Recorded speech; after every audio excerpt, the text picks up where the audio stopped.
Okay. What's up? Welcome to the Quest Effect Podcast, episode number 23. I am Ari here with Bryson as usual.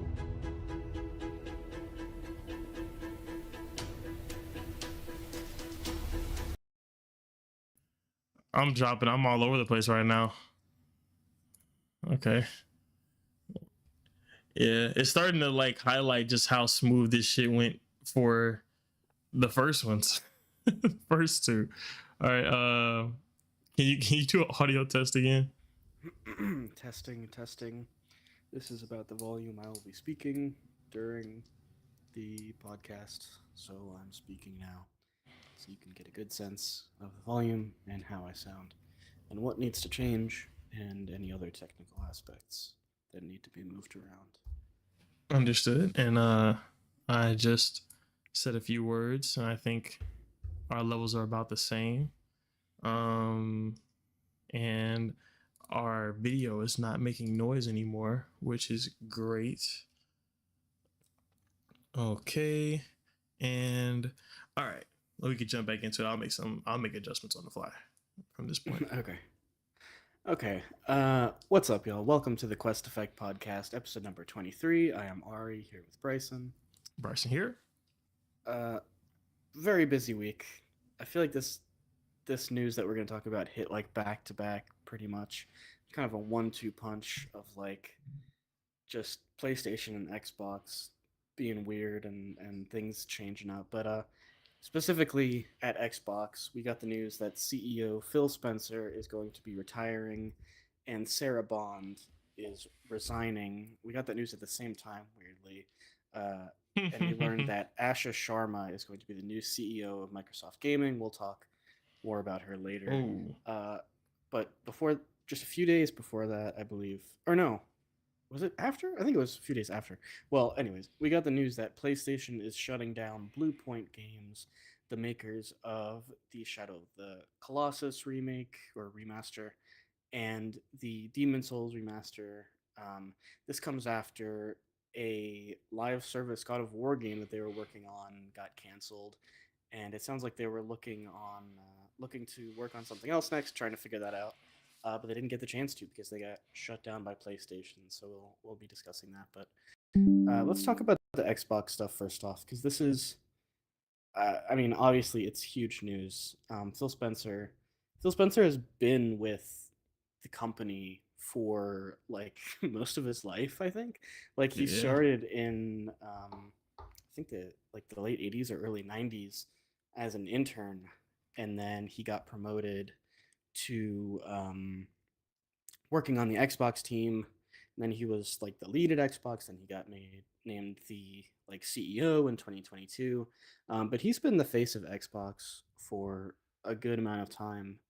And so this is people have like very different opinions of his leadership there and all the stuff that's been going on with Xbox. Obviously, there's a lot to talk about, a lot to go through to get to where we are now, which is kind of the devaluation of the Xbox brand as a whole, which I guess we can talk about. But and then as well, Sarah Bond, who a lot of people speculated was kind of meant to be Phil Spencer's heir apparent, like she was going to take the role when he left. Obviously, that didn't happen. She chose to resign. There's a lot of speculation about how maybe she was passed up for the role, and that's why she chose to resign. But regardless, they're both out, and now Asha Sharma is in, who was at Microsoft as the leader of the Core AI organization division of Microsoft. She's now taking over as CEO. She was previously a VP of Product and Engineering at Meta, as well as the CEO of Instacart. I'm sorry, COO of Instacart. So she's got some executive background. Hard to say exactly where that where she is at in as far as like being the head of the gaming space goes, because all we have is a statement from her so far, talking about how her tenets of leading Xbox essentially, which is like not integrating AI slop, I think, as she called it in her Yeah. statement, putting gaming first, and just basically saying things that people would want to hear as someone who's stepping up as the CEO of Xbox. But that's a lot to process. A lot of stuff there to think about. What are your thoughts and feelings on this, Bryson? This this is great news. This is great news. All right, you know how I feel about Xbox leadership. This is Yeah. great news, and I feel like there's been this kind of cloud above the whole thing, and like a lot of people are talking about it. Like, and it is like I understand people, with Phil Spencer's legacy and him leaving after so long. It's like I get it. I get that part of it. But this is Mhm. great news. This is great news.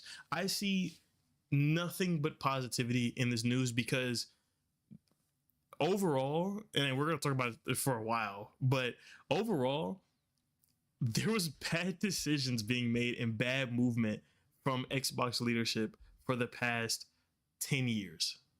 Like, it has been so bad. And or at least you could solidly say 7 years. It's been terrible. Like, I'm gonna be honest, it's been terrible. Like, people have been sugarcoating it for a long time, but it's been terrible. And now, like, full reset, full reset. Um, get it, like, just get everyone out. And I understand Matt Booty has to stay because someone has to know Xbox there. Right. I Um, forgot to mention Matt Booty, who's been with the company on the business side of things. I think he got technically like a promotion of some sort, yeah, but he's staying at Xbox in another position. like title change or something. I don't. Yeah. So, yeah. But yeah, like, I see this as great news. And I have it's like I do have faith in Asha, but before we get into that, what do you think? Well, how does this news hit you? Yeah. I mean, I'm less like positive about it. Mm-hmm. I've been of the mind that like Xbox leadership needs to change. Um, I think it's more just about like the person replacing Phil that doesn't leave me with a lot of confidence about the brand going forward. Mm-hmm. Um, I am glad that like things are changing there. I think things have needed to change for a while because I agree that the decision making while Phil was in this position has just been like pretty abysmal. And uh, uh, whenever we have these conversations about like Xbox decision making, it's always kind of tough to talk about because like it's obvious that they're like messing up in a lot of ways whenever they do stuff like business wise, whether it's like shutting down studios or raising the prices of things, but we don't know how much of the influence is from like Microsoft itself, like higher up, basically telling them to do these things. So it puts the leadership at Xbox in a weird light because we don't know how much of the decision making is actually theirs.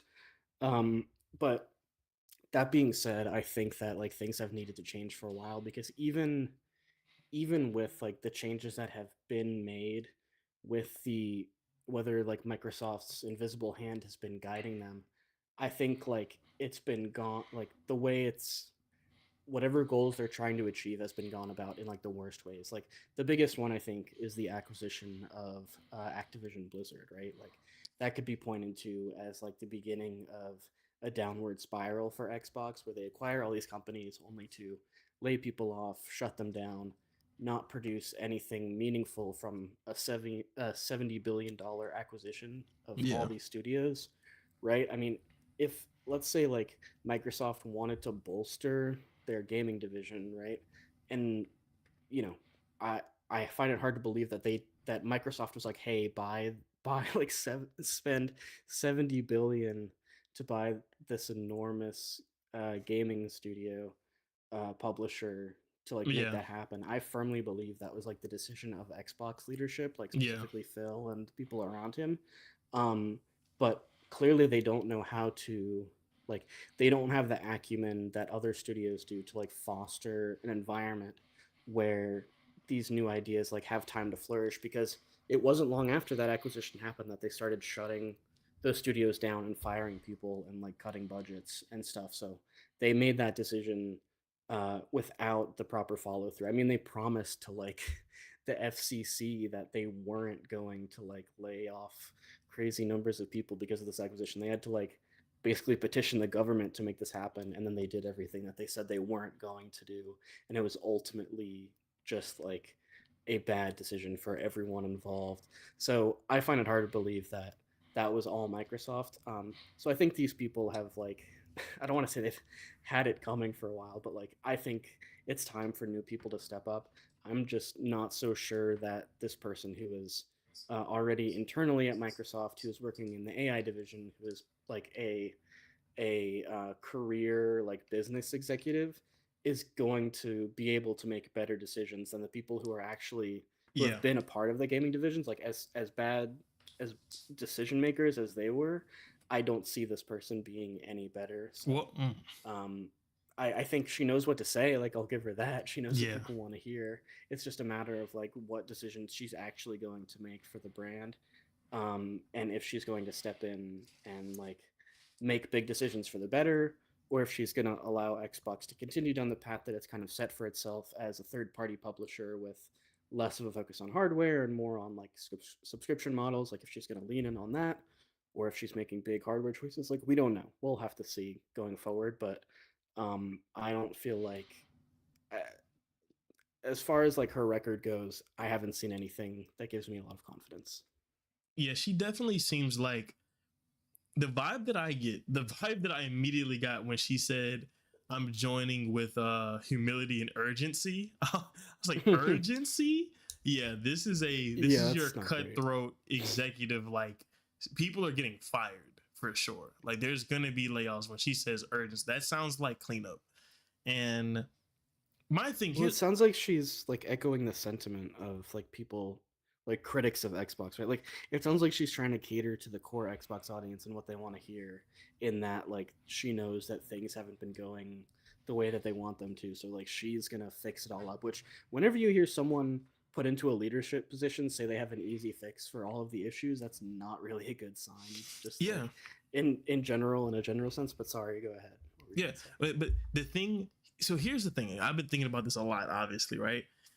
The thing about what I've learned, and I thought that this wasn't. I didn't think this was the case. I kind of thought that Phil Spencer might have been onto something, or that he was gonna be able to figure out his like other way. But the only way to be successful in this industry is by having good games. Good games, and I would say today you need great games. It's the only way. And for the past like seven-ish years, it's like Phil Spencer has been trying to find other ways, like whether it's cloud or it's Game Pass. It's like, how can we find some type of success other than making, like, it goes back, other than making great games? It goes back to that whole thing he said about there's no world where Starfield is an 11 out of 10 and people sell their PlayStation and buy Xboxes. I think Yeah, there's yeah, 100% a world that's funny. where Bethesda's big flagship game is so good that people, if they don't sell their PlayStation, they at least go buy an Xbox. I think, yeah, like, it's like Yeah. he's saying there's no world in which we could create a system seller. Fam, that's the only way you're good. Like, if you don't make a game that gets people into your ecosystem, like, Hmm. whether it's the console or it's cloud or whatever, or Game Pass, whatever, it's not gonna work. There's no loophole or shortcut. You have to make great games. That is the answer. And Phil Spencer rejected that answer. And I know, like, I Well, can understand where that comes from, like the frustration or yeah. whatever. I get that, but it's like, dude, that is the right answer. And my hope is that Asha, when she's like trying to figure out how to win in this space, that she will find that answer, because that, and I have faith that she will, because it's the answer. There's no Well, other answer. I think it's funny that you say that, because Phil has said like on multiple occasions like games come first. Like, we want to Yeah. make great Yeah, games. yeah. So like it, but you're still absolutely right. Like, he doesn't know how to either like create an environment where that can happen for the Yeah. studios that are under him, or whatever it is about his position, like whatever he does during the day to make sure that games get made, he was not doing it well enough to like see it through, whether it be like the threat of like, financial like difficulties for the studios, or whatever it may be. So like the irony is that he was aware of it, he just couldn't make it happen, right? And Yeah. so I don't know like what lessons need to be learned from like by the new leadership for that to change. But Phil, like he was always like he always talked like, you know, Xbox was for the gamers and all that stuff. And but it's funny because you're absolutely right. Like the rejection of like believing that a flagship release from Bethesda could sell consoles when Nintendo has like the Like, best dude, selling what? consoles on like the Switch and the Switch 2. Like it's an insane, insane notion. And that coming after the Activision Blizzard purchase, like Yeah. that's the ethos that you're going to carry forward after like basically acquiring a large portion of the gaming industry. Like Yeah. Like, what? that's your thought process. Like Like that's what you. I'm saying. Like it's just like blunder after blunder with these things. And It's I kind of really, baffling. it's so baffling that it's like I just have to believe that when you bring someone in with fresh eyes who wants, because I believe that she, you know, what type of young CEO whatever would not want to be successful. I think Asha's gonna like I mean I have seen the narrative that she's like literally just coming in to kill it, right? And just Yeah, be I the saw face that. of like of just bring the accent, just, you know, call it, transition them over from Hmm. Xbox to Microsoft Gaming. But I don't think that, I don't hear that in what she's. I think that that's so. It's like I don't think that she's out here just telling the truth and being super genuine. But I also don't think that she would like paint this return of Xbox narrative if she's coming in solely to like to kill it.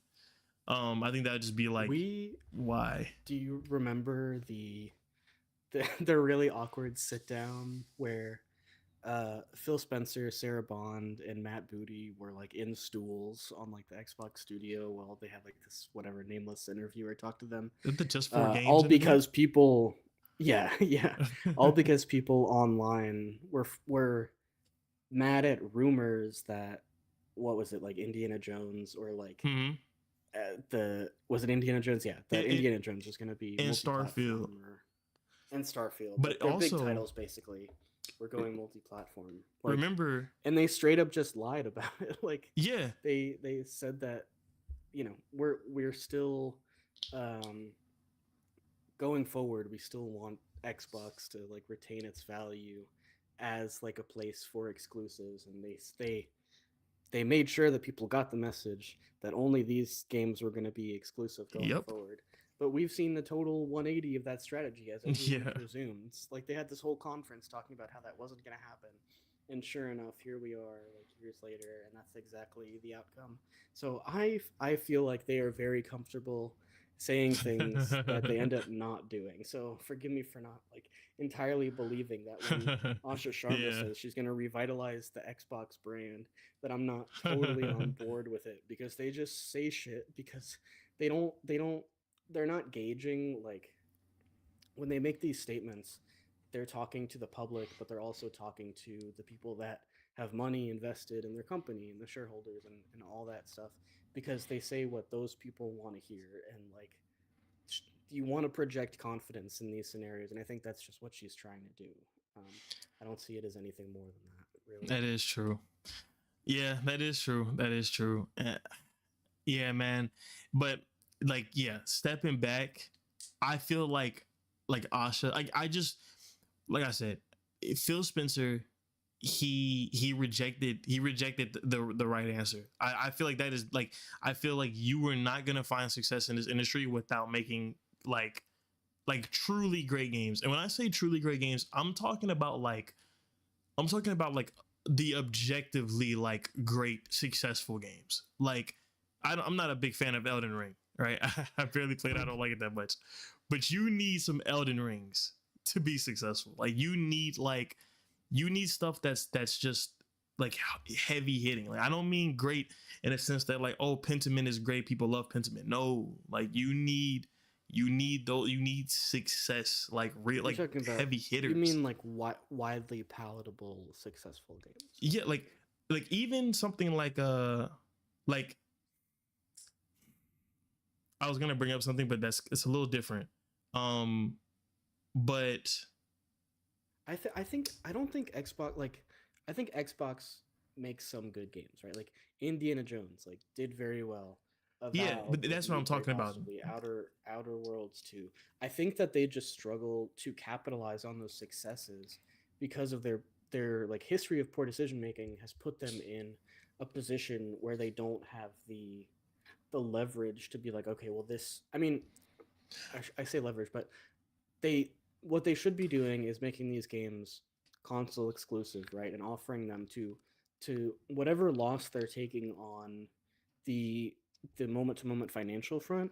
It should be put into building Xbox as a brand, like making Xbox the place to play these games. But they've been put on the back foot so often that they feel like they no longer have the leverage to be able to do that because Xbox hardware has been so devalued that Yeah, one or two good games isn't enough for people to transition from an ecosystem that they've built these digital libraries on, right? And so they just don't have the power to be able to do that because of their history of bad decision making and like the position that they've put themselves in. So that's what they should be doing, but they're not able to, or they are unwilling to, because they have just shot themselves in the foot occasion on occasion. dude, So this is what I think they should do.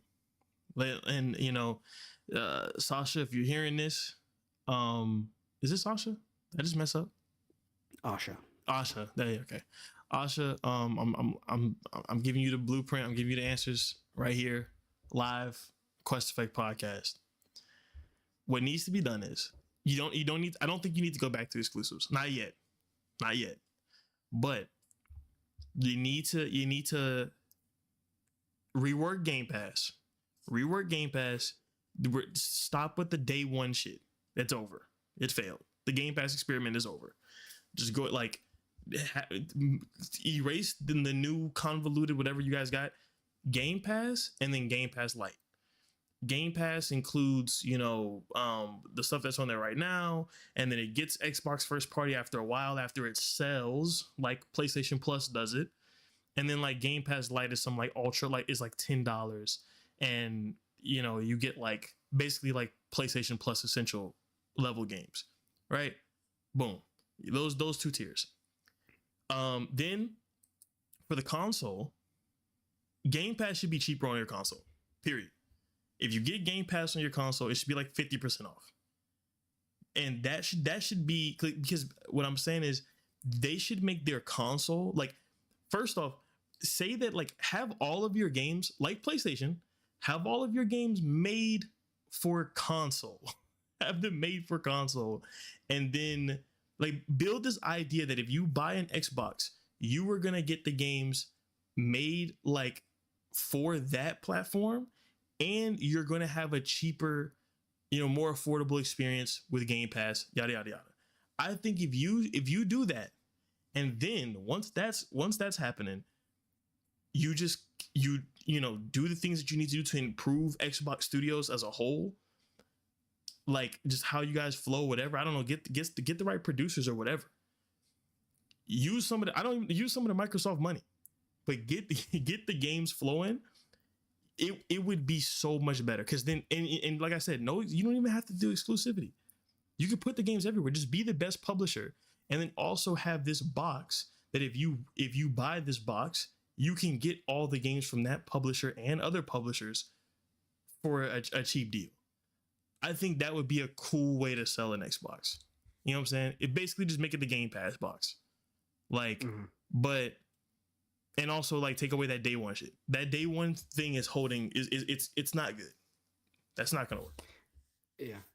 I think their time would really it would be valuable if they spent time whatever was lacking in like the Xbox leadership that was making it so like these studios were having a hard time like whatever QA process needed to happen to make sure games like are a hit and make sure that they vibe with the right audience. Put leadership in place to make sure that infrastructure is there so that you don't have to worry about shuttering studios because they've come up with like different prototypes that weren't working, or whatever like middle management process needs to be there to make sure these studios that you have in your power are able to achieve success by working on stuff that eventually comes out one day.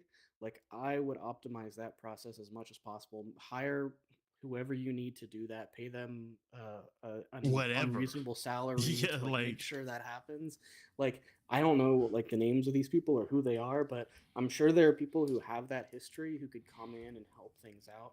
But just like getting on the ground and like making sure that stuff is happening, I think is so valuable to them because that's really where they've struggled. and, Just yeah, just making that happen. and that's where I think the entire industry is struggling. Like I Mm-hmm. feel like I I think that the video game industry needs to take like the Hollywood approach, where it's like you have these studios like Warner Brothers or whatever, and they'll take either like usually they'll take an IP that they already like that's already successful or whatever, and then they'll go find like some talented director and team and put them on that IP, and then and if it's not that, then it's them going to a team that already has a name for themselves and can sell a movie just on their name, like like Ryan Coogler with Sinners or something like that, and Mm-hmm. fund that. Like I feel like in the industry right now it's like you just kind of have, and it's cool to an extent because like I don't think that like for instance like Double Fine with Kiln, right? It's Mm-hmm. cool to get that every now and then, but if you have all of your Xbox studios just making like first like the Outer Worlds 2, right? Um, Mm-hmm. the Outer Worlds 2 is not gonna cut it, fam. Like or Outer Worlds 3, don't let them make an Outer Worlds 3. You guys don't have you don't have the bandwidth for that, the space, whatever. You don't have it. Like a team like Obsidian, you need to have them like I think I heard someone else say that. I think it might have been Greg or something. I forgot, but someone said like, bro, like you're gonna have to go to Todd Howard and tell him, hey man, we need Fallout 5 tomorrow. Give it to Obsidian. Give it to someone. Someone. It doesn't even have to be Obsidian, but we can't wait. We can't wait for it to we can't wait 10 years. We can't wait till you're done with Elder Scrolls 6 and then done with Fallout 5. I mean Fallout what is it weird? Yeah, 5. Like, Yeah. it's not gonna work. Like in someone's like I feel like in Hollywood they make that like kind of like cold decision or whatever like all of the time. And like I think that's just what I think that's what the video game industry needs, bro. I think you need like you need the business person to just say, "Hey man, we're not going to do it that way. We're going to do it the money-making way because it's not looking too feel like good over here, bro." that's what they've been doing, and they've been shutting down studios because of it, because they haven't been making money off of them. But look I what feel they've like been I feel like the allowing. solution is like, I mean, I think like sharing IP is fine. Like I think that would be great. I just think they need to give their people space to like give like fund them however much they need to be funded to playtest and QA and anything with like stuff that they believe is going to be fun to play, and let the people like have the confidence that the studios under you like are making something that they want to make that's going to be fun, that is like going to be a good game, and like let them live without the fear of being shut down if their next game isn't like the next Fortnite. I'm gonna be I honest think with you. I think that's what needs to happen. I Yeah. think that's what Phil Spencer was doing for the most part, and I think that's why they're in this position. Like I don't think not trying to turn things into uh, well, okay, I was about to say fire. That's not what you said. But I think that he was allowing these studios to just like kind of do their thing. And it's like, bro, that's not gonna work. Like it's like if you just allow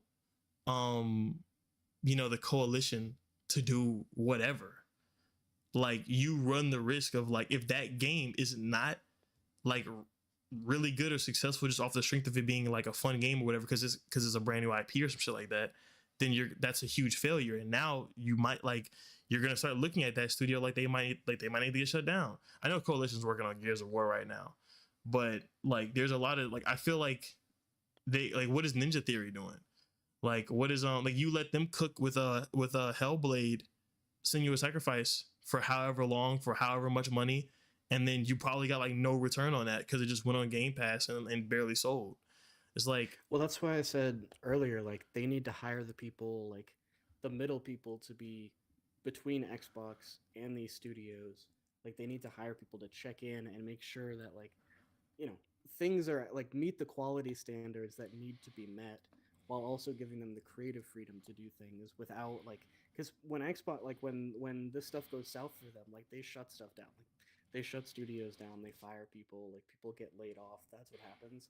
Like let people have their failures and then learn from that, while also putting people in place to try and, like, ensure that they don't happen. But don't make it a one shot deal where you get one chance to prove yourself, or like half your staff is laid off, or your studio gets shut down. Like let people work without, like, having to worry about that happening, because the way they've been operating has been letting those failures happen, and then, like, instead of learning from them, uh, just cutting those people off, or cutting, those studios off, or like, but that decision, whatever decision, like, is made after the fact, better decisions need to be made before whatever, failure releases, to make sure that, like, the quality is where it needs to be, and whatever infrastructure, like, you need to build, like, is not in place right now to ensure the success of the studios under them. Like, I truly believe that, given full freedom, like, given whatever they need, like, people will make stuff that they want to play that is good, right? um I just don't think, like, Xbox is great at fostering that, or, like, having the people there to make sure that, like, while they have the creative freedom, it is in line with something that Xbox, like, wants to release or is able to release. yeah, and because I was like, hypothetically speaking, right? Let's say you're you're you're Mr. Xbox, right? You're Mr. Xbox, and Ninja Theory is making Forspoken right now, right? Like, do you Ninja think? Theory? Yeah, Ninja the Did they make Forspoken? no, they made Senior Sacrifice. They made the Hellblade games or whatever they're called. Hellblade? Okay. Yeah, I think so. Hellblade. Yeah. Yeah. If they're in the middle of making Forspoken, do you just trust that, like, and I'm saying Forspoken, I'm just saying, like, aesthetically, it's an open world. It's, it just looks like Forspoken, which is kind of cool in my opinion. But if they're making that, like, what type of, like, checks are you doing to make sure that that game is going to be successful, or are you just trusting them to make a successful game or a fun game? I mean, Forspoken, like, the criticisms for that game, I think, come from the narrative mostly, right? Like, Uh-huh.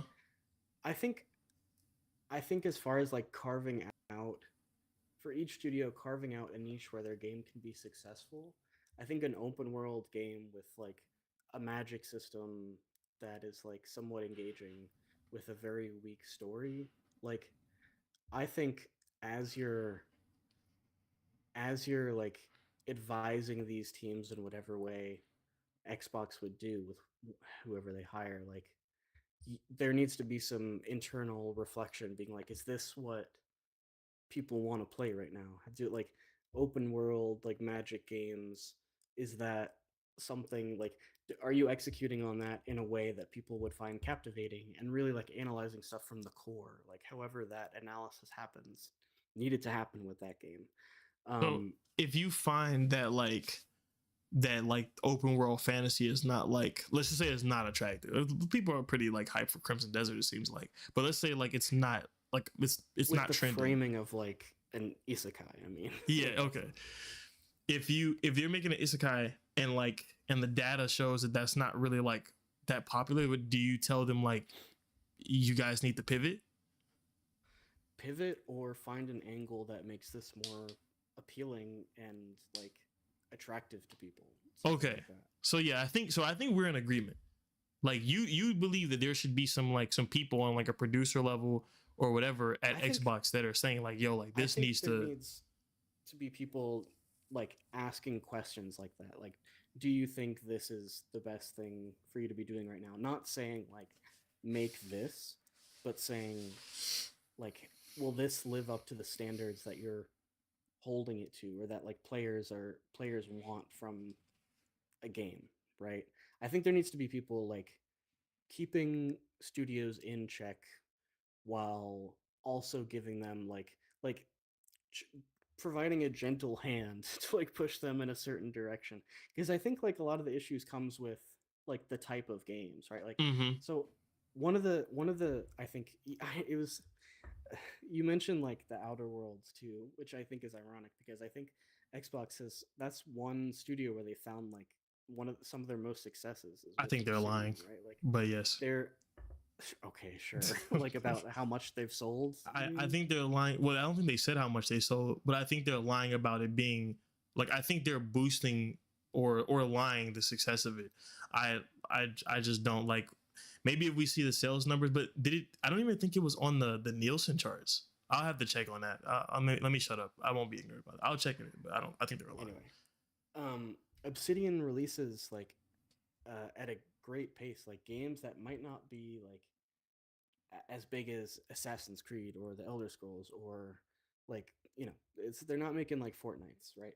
They're making like mid-size, well-written games that sell well according to them, Mm-hmm. that are like successful enough for them to like fund their next game, and like that's how they found success as a studio, right?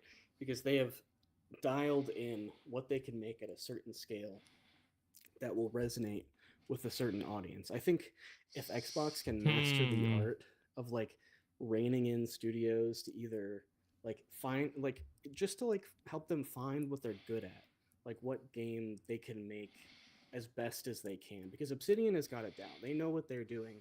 They've had people working there for decades who know how to make that studio thrive.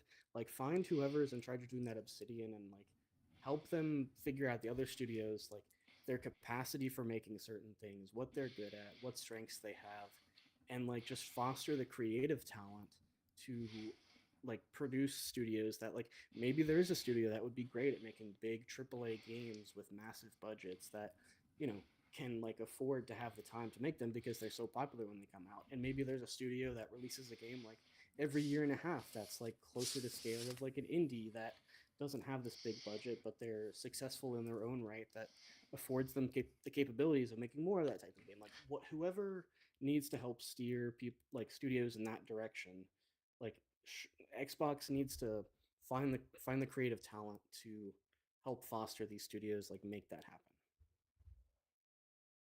because I they haven't, aside from Obsidian and like some other names under their belt, like Double Fine does a good job of what they're doing. Like, I think this is all jumping the gun a bit because we're kind of like, like this is what Xbox should have done like 4 years ago, right? Like, yeah. I think we're a bit past that at this point. But like, if we're talking about like what needed to be done and like maybe what they can salvage at this point, this is where they should start. Well, honestly, bro, like listening to what you're saying, it's kind of starting to sell me on the 30% profit margin shit. Like, What do you mean? because if these studios are set up in a way where they're like, if they're making like a decent amount of money compared to what they're spending, right, on a Mm-hmm. game, then I would say, yeah, make whatever you want. Make whatever you want to make, as long as it hits this ratio. Like, if it makes this amount of money compared to how much we're spending on you guys, then make whatever you want to make. I think, and then also like giving them like, tools and allowing them to share like, information with the other Xbox studios. I feel like that might actually be more freedom than I was even thinking that these studios should get, because at least with that, it's like you could kind of, every studio could find their own way of hitting that goal. I don't know, man. I just feel Yeah. like when you, like, if they're gonna, yeah, I believe that there needs to be people that are looking over all the studios and doing things, make like having plans, conversations, and like I believe whether it's a gentle hand or not, things like something needs to be done to make sure that these games are successful, or you're just gonna close the studios. That's just like if studio like because for instance like going back to Ninja Theory, that like if Ninja Theory spends another 5 years working on a game and then it doesn't make any money, or it's like about just as successful as Senua Sacrifice, then they're probably gonna get shut down. And then when they get shut down, we're all gonna boo-hoo about them getting shut down. And it's like, bro, like now is the time to like put that studio in a position where they will be successful, whatever needs to be done. Yeah. Or they get shut down. Imagine if the 70 billion that they spent on like Activision Blizzard was spent like supporting the stuff that they had under their belt, so that whatever lessons need to be learned from the failures of the past or shortcomings or whatever it is, like if they spent that money funding the next outing from whatever studio might not have found success in their first title, like make sure those lessons are learned and fund them throughout their whatever they're doing. But instead, they spent the money to like acquire a bunch of studios that now they don't know what to do anything with, and they get shut down because they're not making money when Xbox is comfortable throwing 70 billion around to acquire them. It just doesn't add up in that way.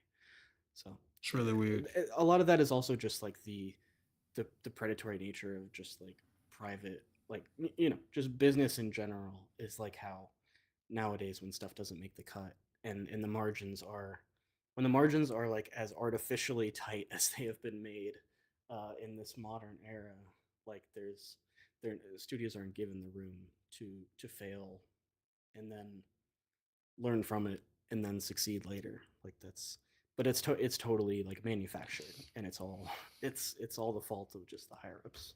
That's just how it is. I don't know. I don't know how manufactured it is when it's like if you're spending a lot of money. It's like look at the salary of like any CEO of like any of these. They don't have Microsoft or whatever. Like, there's money there that is being spent in the wrong place. Like it's there. Yeah, you don't have to. In a way that's fair. Yeah, you don't have to some of these like studios and people that they're firing. They don't actually have to. That is true. That is your capitalism at work and stuff like that. But I feel like I feel like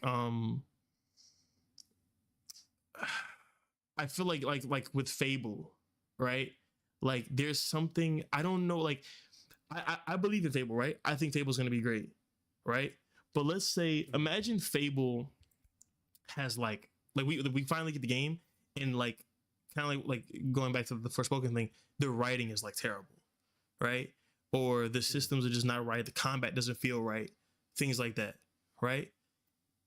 And then the game is like it's like it reviews bad and it doesn't sell, yada yada yada. Like, but they've been making this game for like fucking 6 years. Like what what do you do there? Like, I feel like then that Fable 2 is not going to have those issues. They're not going to Playground's an interesting choice for that because maybe it's the best choice because they have found success with the Forza series, right? Yeah. So they're not at risk of being shut. At least I don't think they're at risk of being shut down. Yeah, I don't think so either. Fails, and then like if Xbox is smart, they'll say like, okay, let's try it again, and whatever didn't work in the first one, this go around, like you guys have got it. Let's run it back. And that's but is that smart? I feel like that's you taking a crazy risk, because I'm assuming a game like Fable costs around like 200 million, right? Mm-hmm. It's like I feel like unless you are,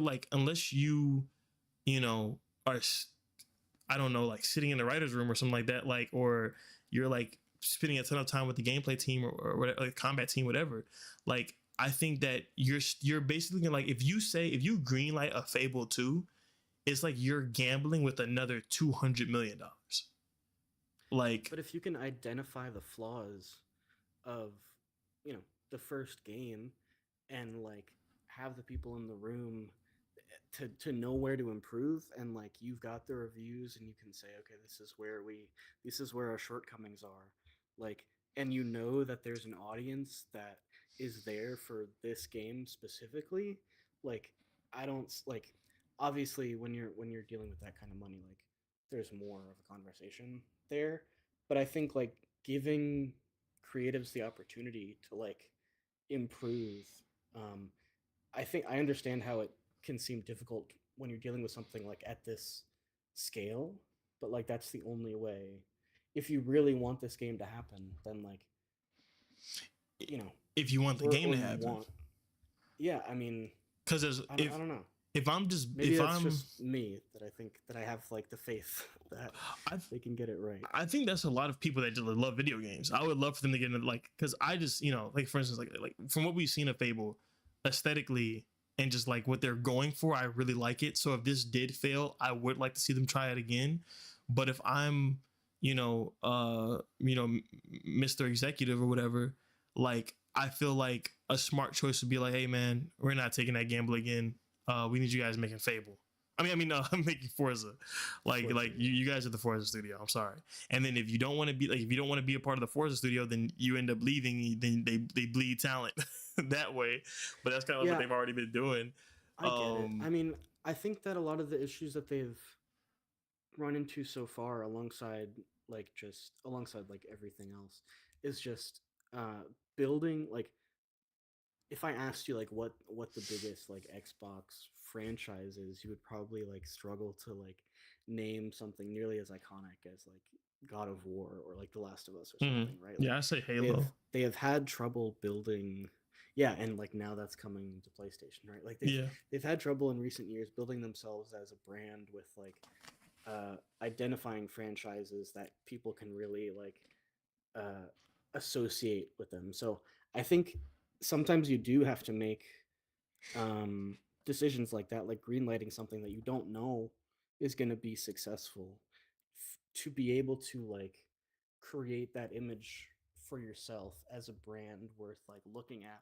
Because if they keep churning out Forza games and that's all they ever do, then like, yeah, that's great, they're going to be able to sell that, but as a brand, like, you're just stagnating and you're not building excitement for whatever the next thing is, right? Well, and also, and that's, that's part of the reason why they're in the position that they're in, is because they've leaned on these franchises that now do not hold the same weight that they did when Xbox was in its heyday.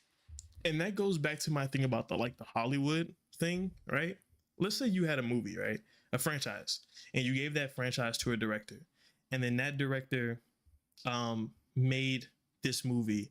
Like he made like movies within that franchise. He made like 2 of them, and they were both underperformed, right?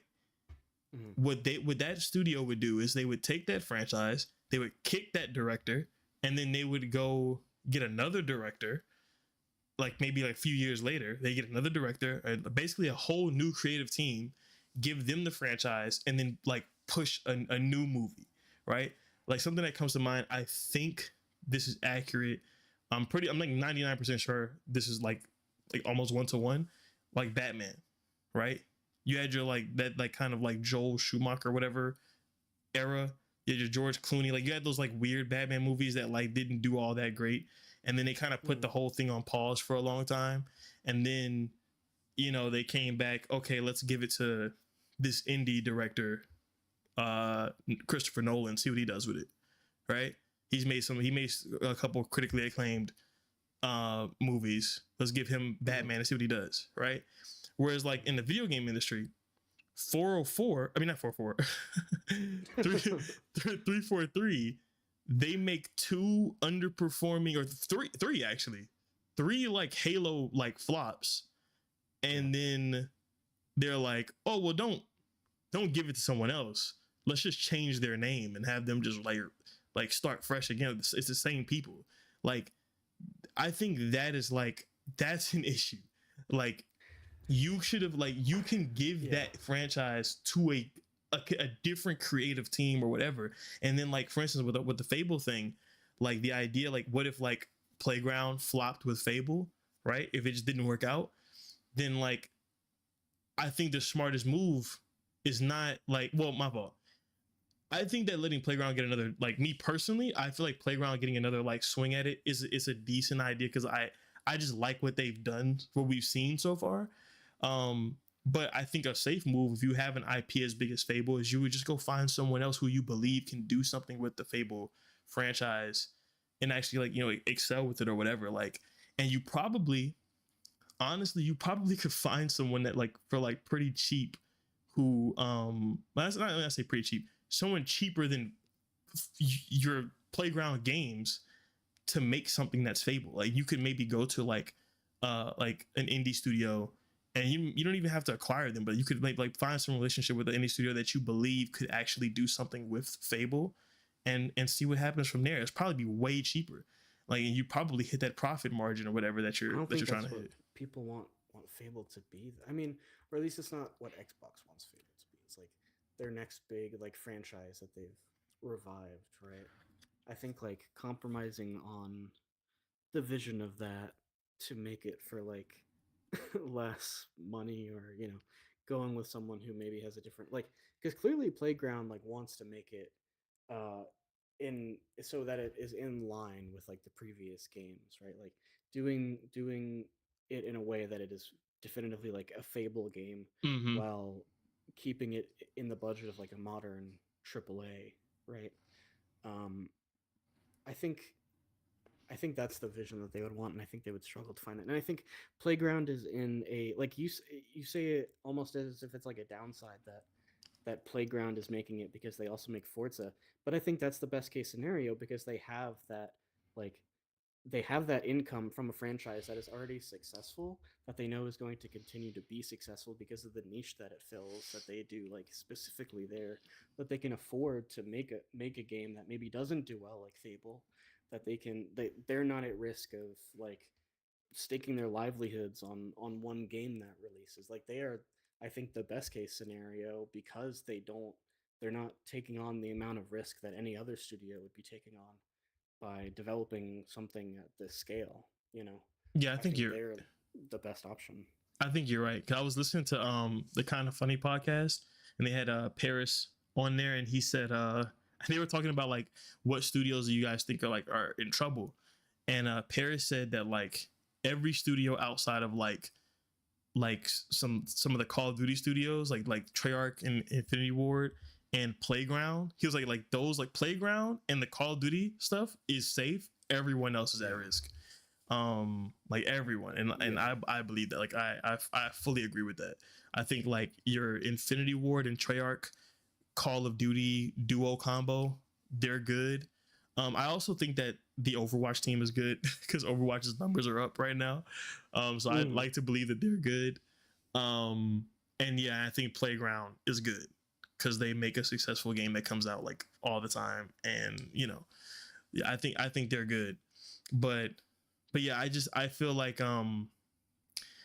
yeah, I mean like I would just say I think that if they're going to try to figure out a strategy to ensure the success of some of these games, like I would say go with the Hollywood strategy. Like just keep like do strong IP, like have a good balance of like established IP and new IP. Yeah. And like when you say Hollywood strategy, you're talking about IP transferring. Because when you say Hollywood strategy, I think of like business executives in Hollywood just I think the money flagrantly. I think the Hollywood strategy is you give your IP to the like you find talent and you attach them to an IP that you own, like, and then you let them do your thing, and then you make money off of it. Like, and sometimes it works, sometimes it doesn't. A lot of times it works. You know what I mean? Like look, like for instance, what we're seeing with well, we don't know if this is gonna work, but that Weapons movie that came out, right? The director of Weapons, he's doing Resident Evil, right? They put him on Resident Evil. Getting this director who's like or another example, there's this other small team. They worked on that movie Speak No Evil, the movie where James McAvoy is like some crazy dude with a crazy family, whatever. It's a horror movie. Yeah. I know what you're talking about. Oh, you know what I'm those talking trailers showed, so there was like Yeah. a while where those trailers would show before every movie. and Yeah, it was a cool movie. I actually seen it. It was cool. It was actually a remake, which is It's insane. a remake, Yeah. like a British movie. That came out like 2 years before that one. Like it's not like some old movie. It was like a remake of a recent movie. But yeah, Weird. that team, like I think like the 3 guys, like the director, like the 2 directors and the producers or whatever, like they're making the Clayface movie at Warner Brothers for like DC. Mhm. So I think that type of thinking, like that's the way to go. Like you find some talent, and I'm assuming that's a cheaper buy, but then you also have like Amazon / MGM whatever, and they're doing their Bond movies, and then they go get Denis. You know what I'm saying? Off of this, right after Dune.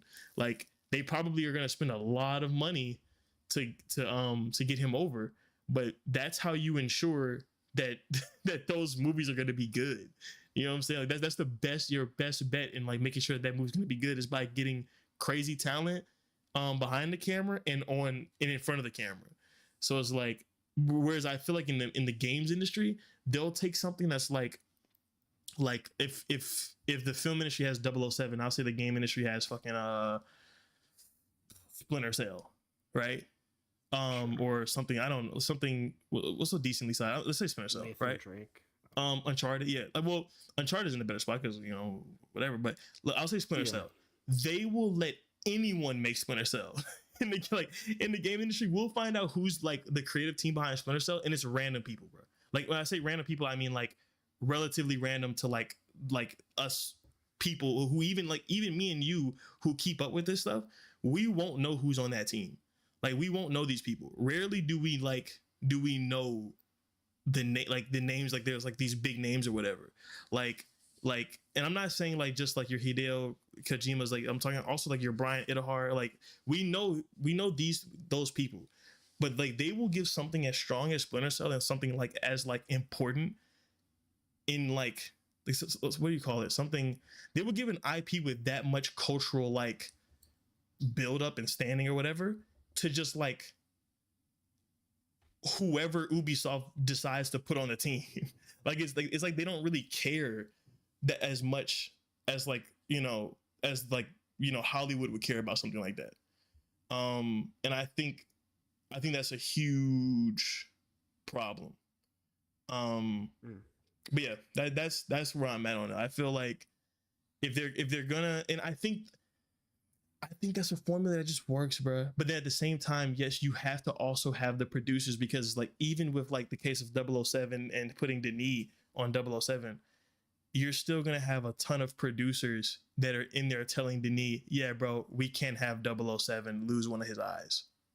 Like he can't lose an eye. Sorry, that's against the rules. You still have those people that are gonna do that, and I know people don't like those people, but it's like, bro, something's got to happen, bro. But yeah, I'm We'll have to see where things go. I mean, I'm curious to see how long it'll take before we get the next like big news about whatever direction Xbox is going. What if anything is actually going to change? Because she said, I wouldn't be surprised. Yeah, go ahead. Sorry, she did say that we're gonna see more. We're gonna see what type of like direction they're moving in, or we're gonna start to see what they're doing before their summer showcase. Like she said that somewhere. Like new direction that she's gonna. Yeah, she said you're gonna start seeing some of the new movement stuff like before the summer showcase. So we should be seeing something pretty soon. Like Xbox lays off a third of it. Oh man, we'll see. That gives me a little more interest in, because that means like she plans on actually making changes, and if she were there to like oversee the downfall of the Xbox gaming division, you probably wouldn't promise like, changes in the near future. So yeah, that's interesting to me. Yeah, I guess we'll see then. I, I'm sure this is like we'll be talking about it as it happens. Yeah, go ahead. if I'm gonna make a prediction, I do think that Game Pass, that day one games on Game Pass shit is over. I think she's going to kill that. I think that might be one of the first things that we hear about, but we will hear, like, my prediction is that we will hear about that like somewhere between now and the summer showcase. Like, I think that's done, because I think she even talked about in her like introduction thing, like being bold enough to change what's already there. Some shit she said. I think I think day and date Game Pass stuff is it's not going to be completely gone, but I think they're gonna drop that rule. I believe I that. don't know if that's the level we're operating on, or if we're operating on the level of like introducing Copilot into like every Xbox that's out. We'll have to see, but I'm hoping it's the former and not the latter. But that is just story one in this week of corporate shakeups, because PlayStation, well, Sony has decided to shut down Bluepoint Games, the folks behind the Shadow of the Colossus remake, Demon Souls remake. Um, they were known for remakes. They had wanted to start making their own titles, but did not get the opportunity to, because Sony shut them down.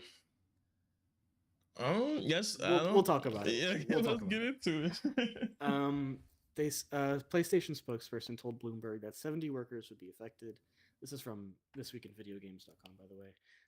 The studio would close in March, and that a recent business review informed the decision. Um, yeah, so they they're known for remaking games that have done well, by the way. Like, Yeah. if you remember the Demon Souls remake, the flagship console PS5 launch releases that had like a lot of marketing behind it and did pretty well for itself. An internal memo to PlayStation staff. Uh, in an internal memo to PlayStation staff, PlayStation Studios Herman Hulse said, "We're operating on an increasingly challenging industry environment. Rising development costs, slowed industry growth, changing player behavior, and broader economic headwinds are making it harder to build games sustainably. To navigate this reality, we need to continue adapting and evolving. We've taken a close look at our business to ensure we're delivering today while still well positioned in the future. This decision was not made lightly. Bluepoint is an incredibly talented team, and their technical expertise has delivered exceptional experiences for the PlayStation community. I want to thank everyone at Bluepoint for their creativity, craftsmanship, and commitment to quality. Where possible, we will work to find opportunities for some impact and employees within our global network of studios." Bluepoint was founded in 2006, so they've been around for about 20 Jesus. years now. They, yeah, it's insane. Their remasters include God of War, Eco and Shadow of the Colossus, the Metal Gear Solid Collection, Uncharted: The Nathan Drake Collection, and Gravity Rush. Um, what they were working on, and this is where we'll get into. Oh, are you fucking kidding me? Can you hear that? Is that wait, no, I don't know what that was, but yeah, I did hear it. That's my roommate doing like fucking woodworking right above me. Oh, that's hilarious. Are we fried? Are you kidding me? Put the B right back up real quick.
So, so the interesting bit of this that we can get into as far as like potential reasoning goes is that uh, the latest thing that Bluepoint was said to be working on was a live service entry in the God of War series.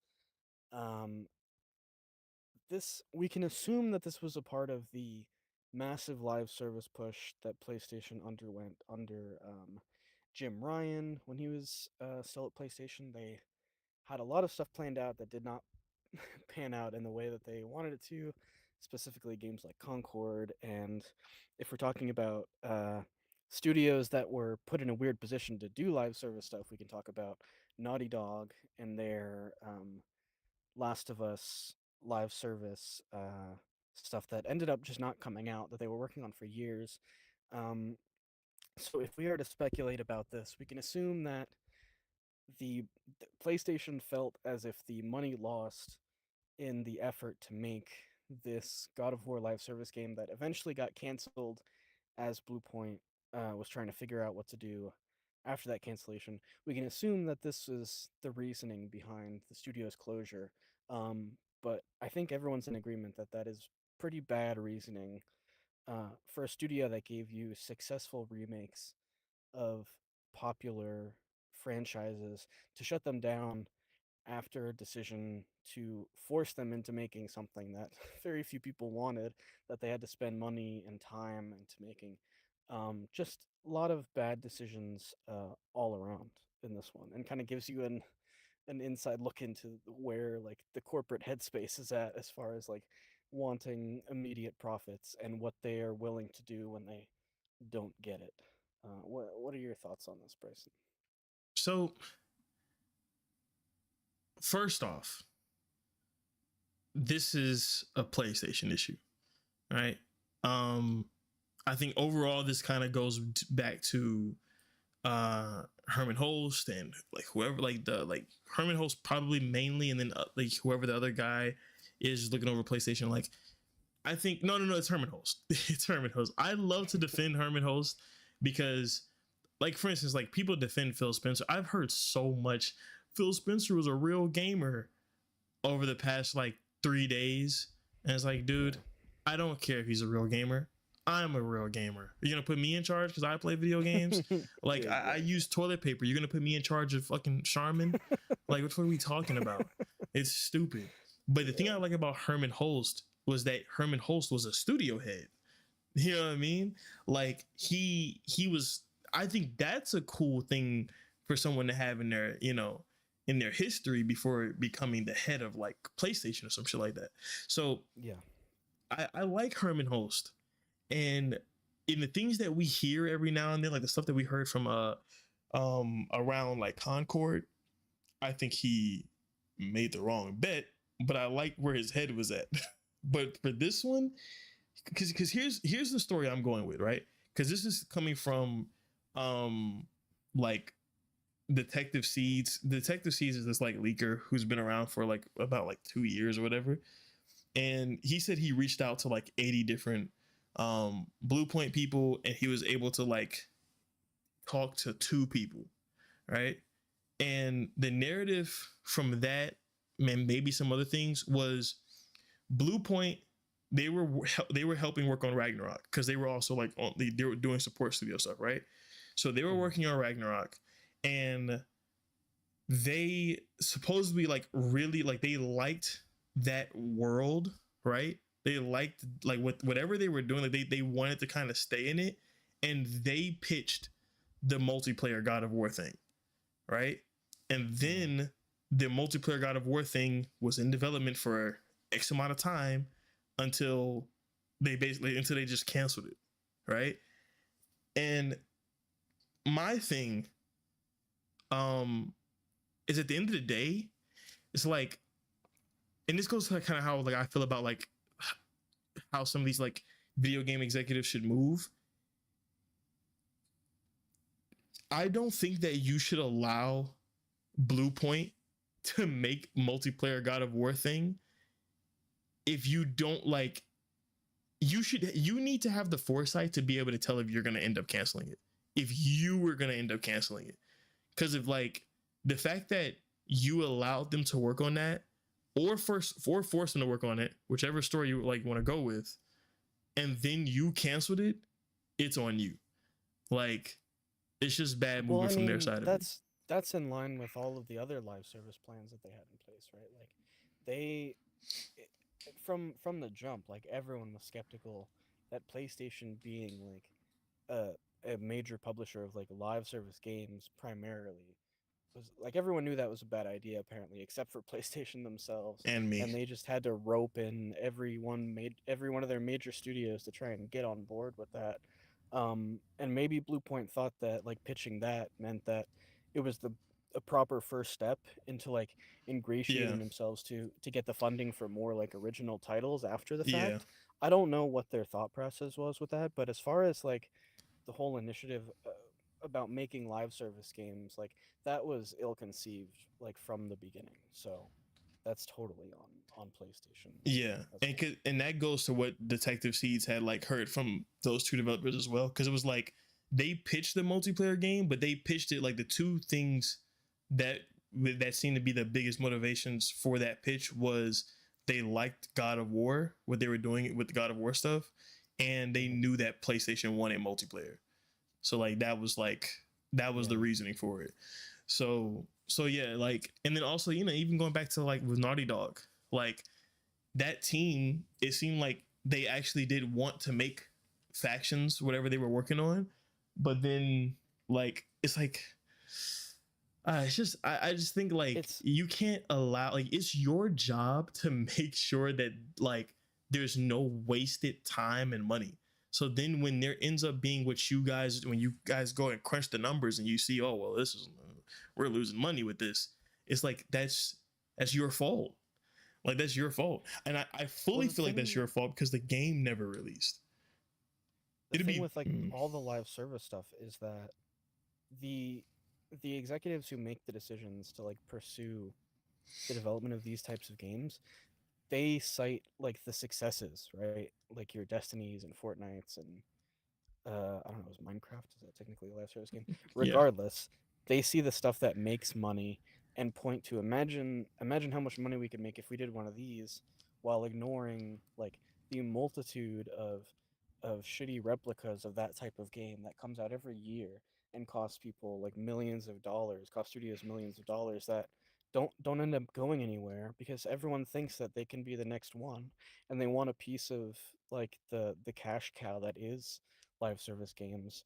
Um, but the successes are like the it's like a handful of these live service games that eat up, you know, like 98% of the player bases, and then like the 2% is split between maybe these smaller games that do well enough for themselves that they can sustain themselves. But like you are battling like a behemoth, and the fact that they tried to rope in like the Sony tried to rope in their studios to try and get a piece of that is just like kind of shameful on their part in a way and stupid, like obviously. But one of the other, like alongside obviously just like the letting go of like 70 people and shutting down a studio for one failure that was already kind of like their fault, Sony's fault.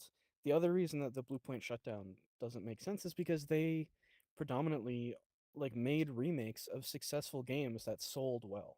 Like by all means, they were a successful studio who tried doing one thing and weren't able to make it and get shut down after 2 decades of making highly successful remakes. Like they PlayStation is known for like their big franchises, right? How many people have been clamoring for a Bloodborne remake since that game came out, right? Like yeah, there's a deep well to mine of these games re-releasing, and they shut down the studio that has the most history in doing so, and so yeah, you forever lost like whatever money you were going to make in the future. Like that's how like short-sighted these people are who make these decisions, is that they aren't willing to look past the money spent on the production of a game that was ultimately like shouldn't have been made in the first place, and are unable to see the potential money coming down the line for the remakes that would have definitely made money. Like you have guaranteed successes on your hands, and you choose to shut down the studio that is going to hand it to you on a fucking silver platter. Like, what are we doing? It just doesn't make sense.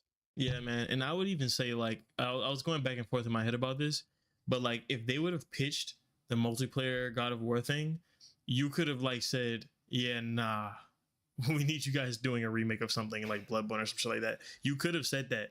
And a part of me was like, well, if you say no, then you risk bleeding talent because you're kind of like, not letting them do what they want to do. But then I think, well, it's better than shutting the studio down.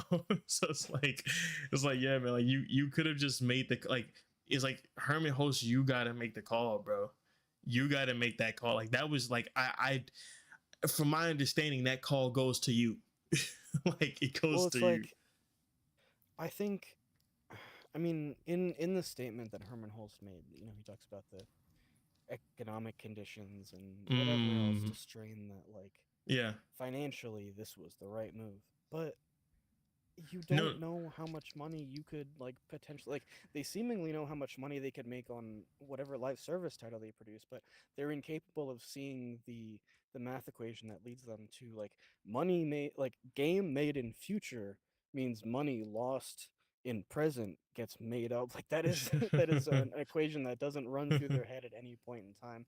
And I find it hard to believe that the financial situation is as dire as they make it out to be, that shutting down a studio is the only thing that they could reasonably do to make up the money that was lost. I mean, the even deciding to let them make that game, I don't think is as devastating as a decision as I think you think it is. I think the decision to close them after the fact is much worse because it shows that, like, you are so irresponsible Yeah. that you can, like, not let them like, choosing to let them do that is like, fine, whatever, you lost the money, now go start back up the money printing machine, go do Yeah. your thing. Like, Yep. no, you decided to shut them down after that. Like, that is like doubling down on your idiocy. Yeah. it's That's it's just super. silly.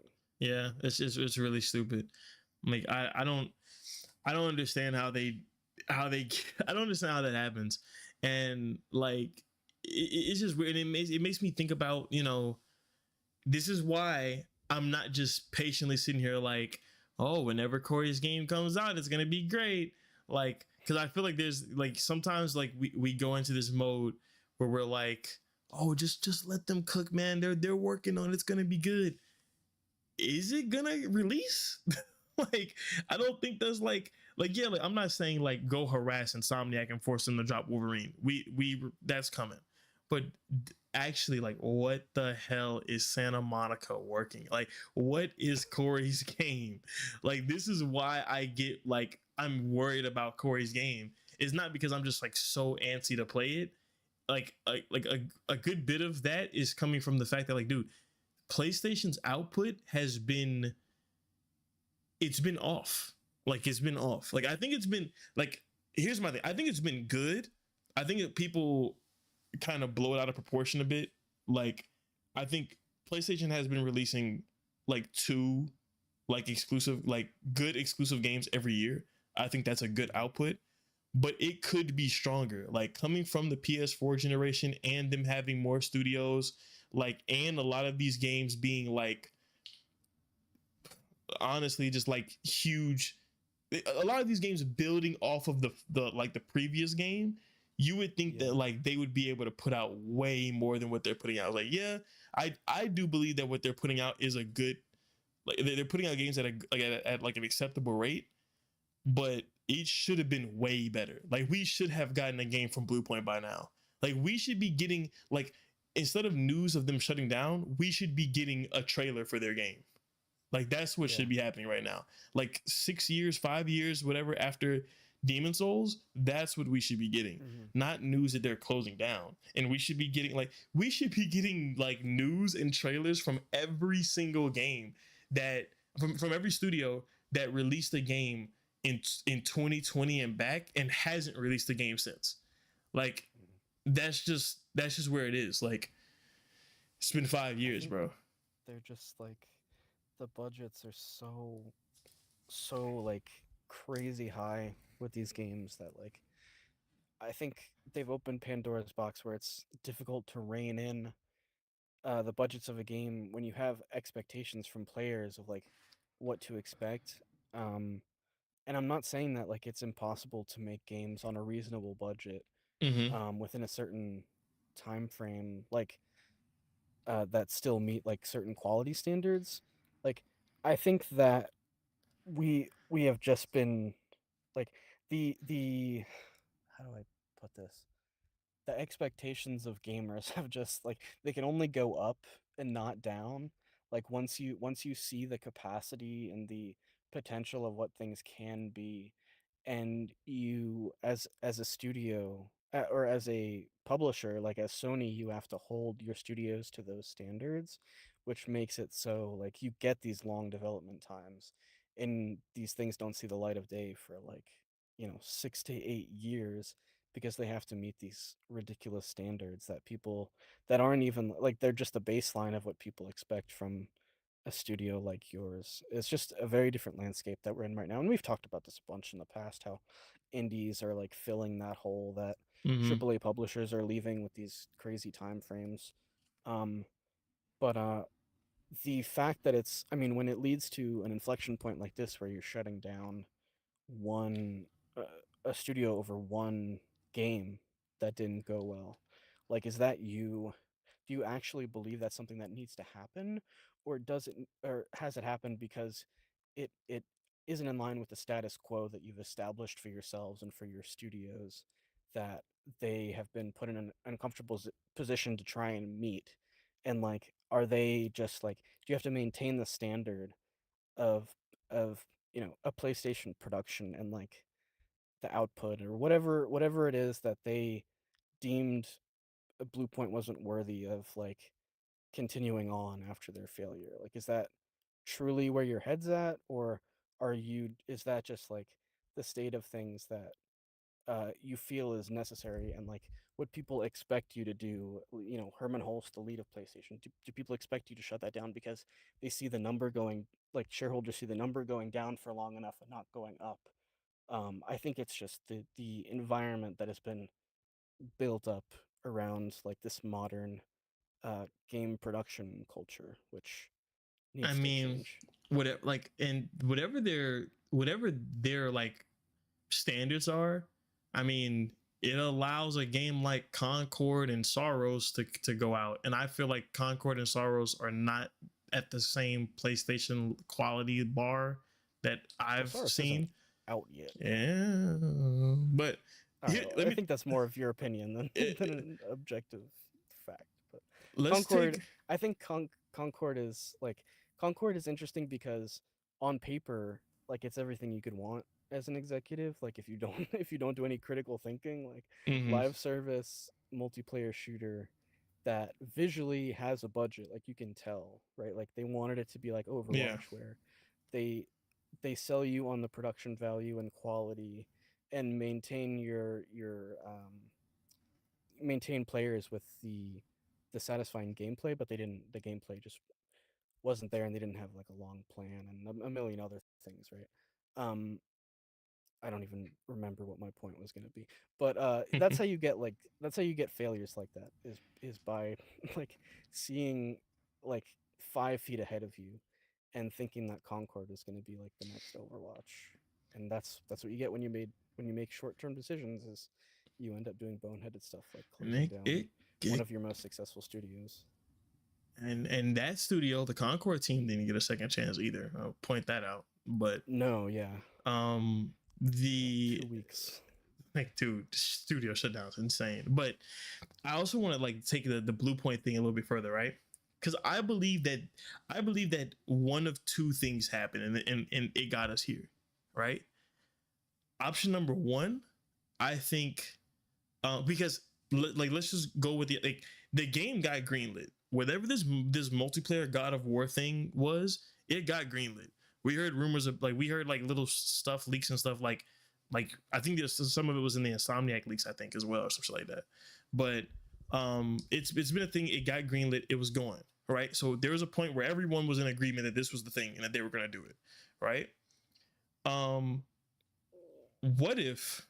I think that my first what if is Sony. You know what? Actually, I'm gonna push that to the side because I gotta go back to that. What if this game was not good?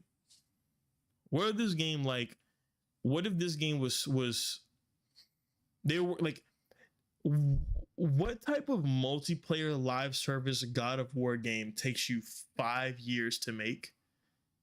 Like, what type of content were you putting into this game? It had to have been significantly more than Concord, I feel, to take 5 years, but then also it's a game made by like 80 people.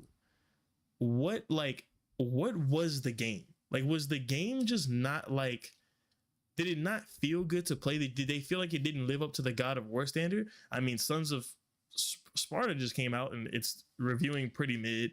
So like, I don't know if there's a quality stand level on God of War stuff, but like, if let's say, okay, if it's a live service God of War game, does that sound appealing to you?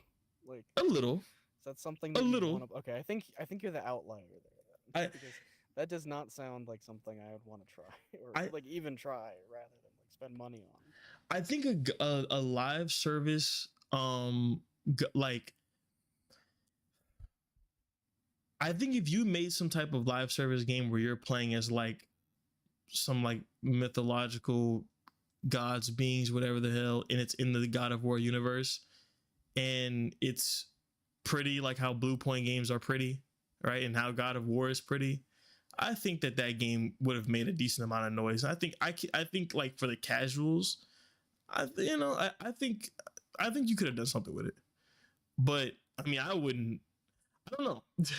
I don't know. I have That's a tough one. I don't know. Okay. Yeah. All right. If you're Mr. PlayStation, if you're Herman Hulst, are you greenlighting that pitch? Well, they at that point they were greenlighting like mostly pitches like that.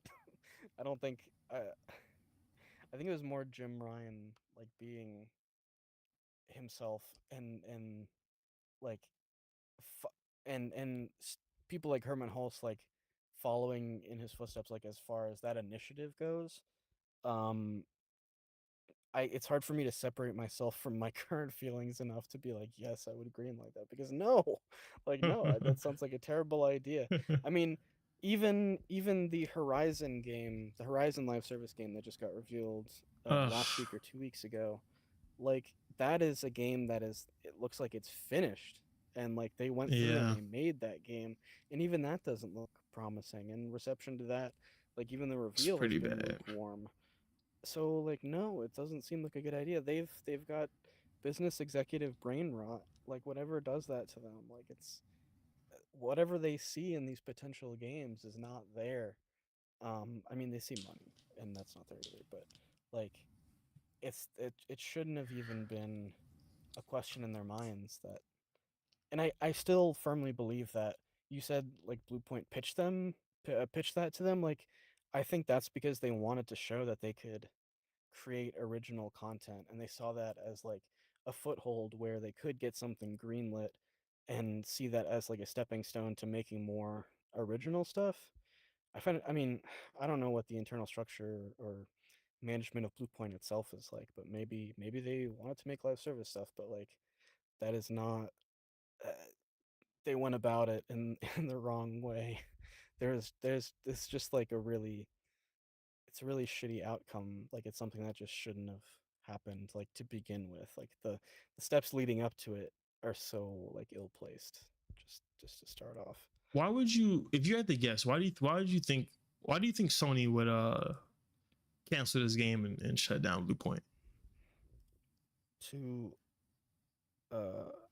like genuinely, like they're saying on the spreadsheet. But how does they don't have to pay as many people now? But how does canceling? You already like sunk money into it. You've already put money into it, like 5 years worth of money into it. Because they don't see it making money in the future, even if it were to come out, or they don't see like it's either too far from it coming out that they would spend more money in development costs without enough faith that when it came out they could recoup that cost, because the game just doesn't seem promising. and that's why you keep the studio open and let them make stuff that does make money, like they've proven that they can do many times over. Do you So think the shutting them game? down is like, Do you think the game probably looked unpromising? I mean, I think if it released, it wouldn't have looked very promising just based off the service stuff that we've already seen from PlayStation. But it's like, as Um, if you're in the like the if you're in the money, if you're in the like the exec like standpoint, wouldn't you like just say, oh well, let's just try to get some money back, or at least try it out like on some like some Concourse shit, I like mean, what? there's a certain point where like you got to realize that the money that you make, like if something doesn't seem like it's reaching a certain quality bar, like the money that you make isn't going to make up for the money that you spend to continue making that thing, right? Like there's a line at some point that you got to cross and be like, this isn't going to happen in a way that we wanted it to, so we got to shut it down. So do The you think game, like in not like the studio, but they did that 2025? anyway. You think like in 2025 they looked at the game and they were like, and they looked at the numbers and they're like, this isn't worth it. Like this, like, because my thing is like, if Well, they we've did that, seen. how do you look at Hunter's Gathering and think that it is? Like, I don't know. It's like I just feel like their I mean that. standards don't seem too high on what they're going to release as like a live service thing. So it's like, what do I we mean think they they've seen? released like I think their expectations for like for themselves versus players like only have to reach a certain bar as far as getting like balancing the number of people that are going to play a game versus the money spent on making it. I think for Horizon, they see it as a franchise that has a wide enough appeal where like kids and adults like it, True. that a live service game has a chance at least to break in on some level with some group. And that's why like that game is was seen to completion, as well as the fact that like I don't doubt that Gorilla can make a good game like that. Like I think Horizon Hunter's Gathering could be a good game that has like little interest for like a lot of people. Like for people like you and me, we look at that game and don't really see much. But I think for a certain audience, like it'll hit just fine.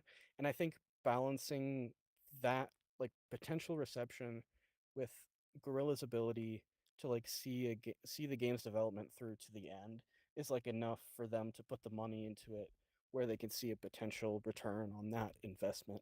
Whatever they saw in Hunter's Gathering, they did not see in Blue Point's God of War live service game, whether it be like the um the failures of their other live service stuff or Blue Point's inexperience in making a game like that, like making any game outside of remake and having it be a live service one at that, which is like already so specialized that they bring in like studios like Bungie to oversee that stuff.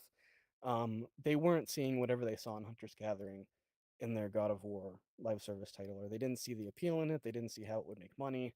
It had already cost them too much money. I'm sure there's a number of factors, but the fact that their live service stuff was already winding down and they were already seeing the ramifications as far as like shutting down other live service games like the Last of Us factions live service thing that didn't end up coming out, like they had already seen that failures, and so they were deciding to, it seemed like they just wanted to cut their losses in that regard. I don't think like I but that being said, like they shouldn't have been making this in the first place. Like there's It's no scenario where they were making a God of War live service game where like it was going to end well for them because I don't know who that's for.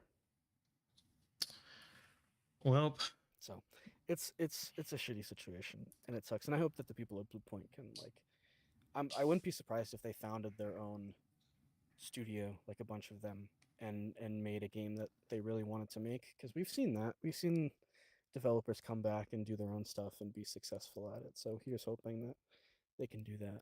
But we'll see. we'll We'll see. see. It would be ironic if they showed up in like a state of play at some point with a trailer for their new game. Dude. I wonder if that's happened at some point. Like some developer that got laid off ends up making like a banger indie game just to be shown in like a showcase hosted by like the publisher that ended up having them lose their job at one Huh. point. That's probably happened a few I times feel like over. that has happened, but I can't think of it. Like, Yeah, was the no. Double Fine guy fired at some point? Why do I feel like he wasn't Double always Fine there? guy? The dude, Tim Schafer? yeah, Tim No, he Schafer. was there since the studio's founding. Oh, I thought Oh, okay. he was with Xbox, you mean? I don't know. They've worked with so many different publishers that it's hard to say. It was funny during the Double Fine Psych Odyssey, which is like the 22-hour long documentary, was really funny because they had a guy at Double Fine whose entire job was just to pitch publishers like the stuff that they were working on. Um, and so obviously they got bought by Xbox, and he was like, "Great, I did my job. Like we don't have to worry about stuff financially anymore. Also, I'm resigning because I don't have anything to do anymore." And so he Oh, left the studio because he kind of like worked himself out of a job by making that deal. that's Um, crazy. but that's just like how it works sometimes, I guess. Yeah. But yeah. Anyways, what have you been playing, Bryson? I finished Silent Hill 2, the remake by Bloomberg Oh, Team. you Bloomberg finished Team. it. Yes, I No went back and spoilers, finished it. but did you like it? Man, that game, let me put it like this. If it was like 5 hours shorter, like it was a bit, it dragged a bit. But if it was 5 hours shorter, I would say it was a 10 out of 10 masterpiece. Great. Like I give it a 9 because of like the length, even potentially down to like a 8.5, but like a 9. I'm gonna say a 9 because it's just like I had basically kind of two different like points of playing it. Like I had the time where I put most of the hours in, and then I had like this last bit that I just did. Like I went back to it and like to finish it, I ended up playing like another like maybe like three or 4 hours, probably 3 hours. Um, it's great. Like and this is like I never played Silent Hill 2, right? So I'm going into it like blind, and now at this point I've like started going back and like looking at like the old game compared to the new one, and it's like, dude, Yeah. it's just it's just a better version. Like it's just like you have a lot of people. There's like some key people from the creative team, the OG creative team of Silent Hill 2, that are back for this game. Like the lead like designer or whatever, like artist or whatever, like creature designer, shit like that. But and some other people. I think that's the guy who did the soundtrack is also back, and it's just like, dude, like it's them taking what's great about the original game and using all these new modern tools and things like, you know, and performance capture, all this other stuff. Like it's just great, bro. Like it's a beautiful game. It's scary. The puzzles are really like, bro, I'm telling you, if you play that game and you put the puzzles on hard, because there's a whole separate difficulty for the puzzles. If you put the puzzles on hard, you will feel like a genius when you finish them. But there was a point where I was stuck on a puzzle for like an hour. Like it was bad, and it was bad. Like there was a point where like I had a share screen up. It was me and two other friends, and we're just sitting there like like how are we gonna do this? Like but it's really fun though. Like the puzzles, they don't really hold your hand. Like the game doesn't really hold your hand on stuff like that, and it's just really cool. And it's like it has like and you know, I went back and watched some reviews of like, you know, it's like some diehard Silent Hill 2 like perspective reviews of the new game, and like yeah, they love it, and like it's super. It is like, I don't know. It's like it's weird to even say it's faithful to the original game. It's like, dude, it has some of the original developers. You know what I mean? And it just feels like a modern version, like version of the original game without like really any drawbacks besides like what I've seen people say actually was the length. Like the original game was shorter, and I do think this game could have been a bit shorter. But other than that, like, dude, it's like, I feel like when you play this game, this remake, you will see why Silent Hill 2 is like is held as high as it is, and how like certain things like, you know, became so iconic. Some of the characters, it was really good. Sweet. Like it's up there. Like the game that I would compare it to is like Outlast 2, because that's like my favorite horror game, I think, just because it's like insane. Like but story wise, this game like takes a dump on Outlast 2. Like it's just good. The performances are really good. It's just good all around, man. It's a really good game. I feel like there's something else I wanted to say, but I can't remember. But I was kind of like, I wanted to finish this game before I went to Resident Evil 7. Resident Evil 7 and Neon White are both on sale, and I need to grab those before they leave sale. Bro, it was free. Yeah, I know, bro. Because I went on Plus and it was gone, and I was like, damn, bro. And then I seen it's on sale until the 28th or something like that, 26th, 28th. So yeah, I'm gonna have to handle that. But yeah, like I wanted to complete Silent Hill 2. I wanted to get that out of the way. And yeah, bro, it's a really good game. It's a really good game. I feel like there's something else I want to say, bro. But yeah, I'm done. It's a really good game. I gotta finish it at some point. I got maybe like 5 hours in, and then I just jumped to something else. But I do want to finish it, obviously, because it's supposed to be great. So, and now I have your endorsement. So, yeah, I gotta try it out, and get to the end. But I've been playing a lot of stuff this past week. Mainly Overwatch, which is kind of weird because I have not been an Overwatch guy for a while. But obviously, a lot of changes recently, and I've been having a really good time with it. It's like been pulling me away from a lot of single player stuff, honestly. But it's just been like really satisfying getting to like, because there's the new heroes obviously, which is like the main appeal with all the new stuff.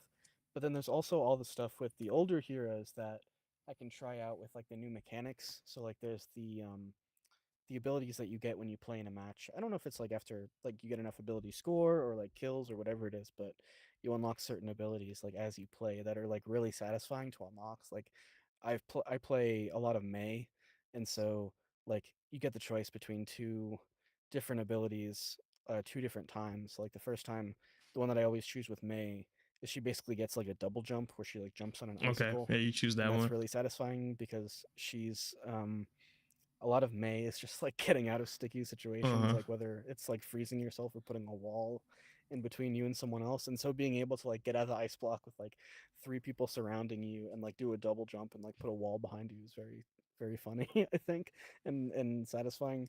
And then her other one is like being able to freeze people again, which I had missed a lot. Being able to freeze someone and headshot them is like, it's and beautiful.